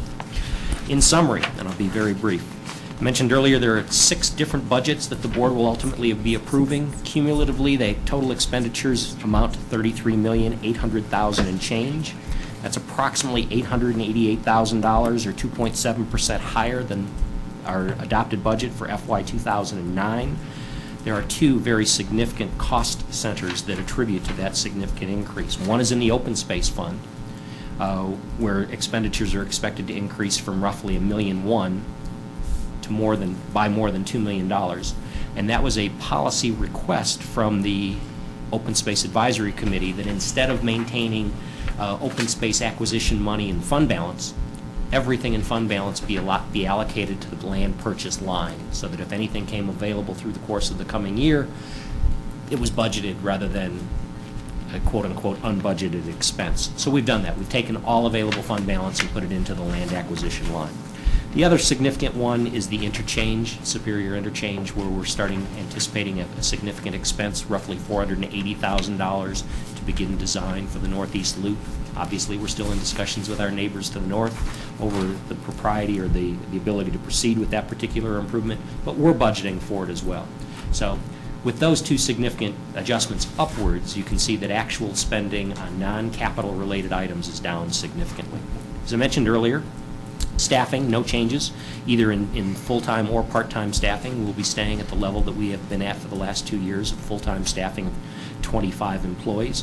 I mentioned earlier a number as well that the proposed budget includes $8.8 million in capital expenditures in the various funds, most notably the continuation of our aggressive street maintenance program. the completion of the trailhead improvement at Colton and McCaslin, the acquisition of additional open spaces, continuation of our green enhancements, which have been very successful this year, a number of other infrastructure improvements in our water, wastewater, and storm systems, continuing to engineer and design the Windy Gap project, and as I said earlier, the Phase 2 improvements for the McCaslin interchange. It's an aside, not what you're going to be considering for the adoption of the 2010 budget, but the 5-year capital plan calls for $42 million of investment in capital infrastructure. Regarding revenues, property taxes, there are 3 different property taxes that the town imposes. One is the town-wide millage. Currently it's at 8.05, and it's proposed that that rate remain the same, 8.05 mils. The 2 millage levies for SMD2, which is located in north of Colton in Rock Creek subdivision, and SMD3 south of Colton are expected to go down. The SMD2 rate is going to go down by 0.05 mils, or approximately 0.75%. The SMD3 millage is going to go down by 0.1 mils, which equates to 1.5%. And those are phased reductions that we expect to be able to do through the remainder of the existence of SMD 2 and 3, where the rates are going to be going down between 0.05 and 0.1 mils every year. We will be increasing liquor licenses for the 3rd consecutive year in accordance with authorization recently given to statutory municipalities for liquor licenses. There will be some modest fees for ball field rentals, park reservations, and pool punch passes. The budget does anticipate a tax referendum that the town board has said it intends to put on the ballot next April for 2011, which would address the library initiative. So it doesn't affect 2010, but it is in there for 2011. The most significant and most discussed during the Finance Committee's budget review was a recommended increase in water rates in 2010 of 4%. And you've seen the information regarding on how our rates compare to our neighbors, how it affects the average user, the low user, and the high user by season. Overall, it is anticipated that the 4% increase will amount to an average increase on an average residential user's water bill of $1.50 a month, or $18 a year. There is no other increase in the landscape fee. That is one that we have been able to hold firm since 2007, and we expect to be able to hold it firm at the rates that were established in 2007 through 2013. There were some other adjustments that were made by the Finance Committee, which were summarized in a graphic on page, I believe it's 4 of your report. And with that, I'd be glad to answer any questions you might have. Questions from the board? Trustee Skumatz? Does this in any way affect any of the policy decisions we might have related to the Tier 3 street stuff? Not the appropriation ordinance. And I should have gone on to what the next steps are. This also calls for a public hearing at the board's next meeting on October 26th. At that time, we would also have the second reading of this particular appropriation ordinance, which gives us the authority to spend certain dollars by certain funds. You'll also be asked to approve each of the town's 6 budgets. And again, when I say 6, there's the town budget, there's the SMID budget, there's the SURA budget, the District 2, District 3, so on and so forth. And then we'll also have the fee resolution. So all of those decisions would be made after the public hearing in 2 weeks, whether that's later that night or at a subsequent meeting, but before December 31st. And again, I would expect that the board, based on the discussions we had earlier on the policy decisions, and maybe some others, might have some other edits, adjustments in the fund. I would say that all the funds are balanced. We are in sound financial shape. While we've had a tough year, I think the town was aggressive by responding to those changes in financial conditions very, very early in the month of February and March. We've held to those cuts and that contingency budget, and as a result, we're going to end the current year balanced, and we're going to be balanced in all 5 years in the future. Trustee Skumatz? Kudos to the Finance Department. Public questions or comments?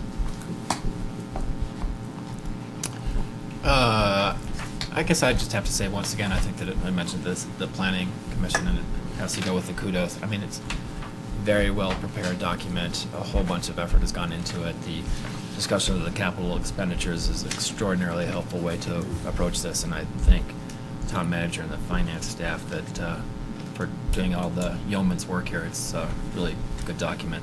So, with that, I'll entertain a motion to move this issue. Motion by Trustee Skomatz. I'd like to move Town Superior Ordinance number O. No, it's preliminary, but you just need to approve. It's the preliminary reading. Make a motion to approve. I'd like to make a motion to approve the preliminary reading of ordinance O dash. No number. No. It won't be numbered yet, just Thank you. the, Series 2009, an ordinance of the Board of Trustees of the Town of Superior appropriating sums of money to the various funds and spending agencies in the amounts and for the purposes as set forth below for the Town of Superior, Colorado for the 2010 budget year. motion by Trustee Skomatz. Is there a second? By Trustee D'Souza. Discussion about this. All in favor? Unanimous. Thank you very much. That motion carries. Anything else to come before the board? Seeing none, meeting adjourned. Thank you. Wow. I'll think about it.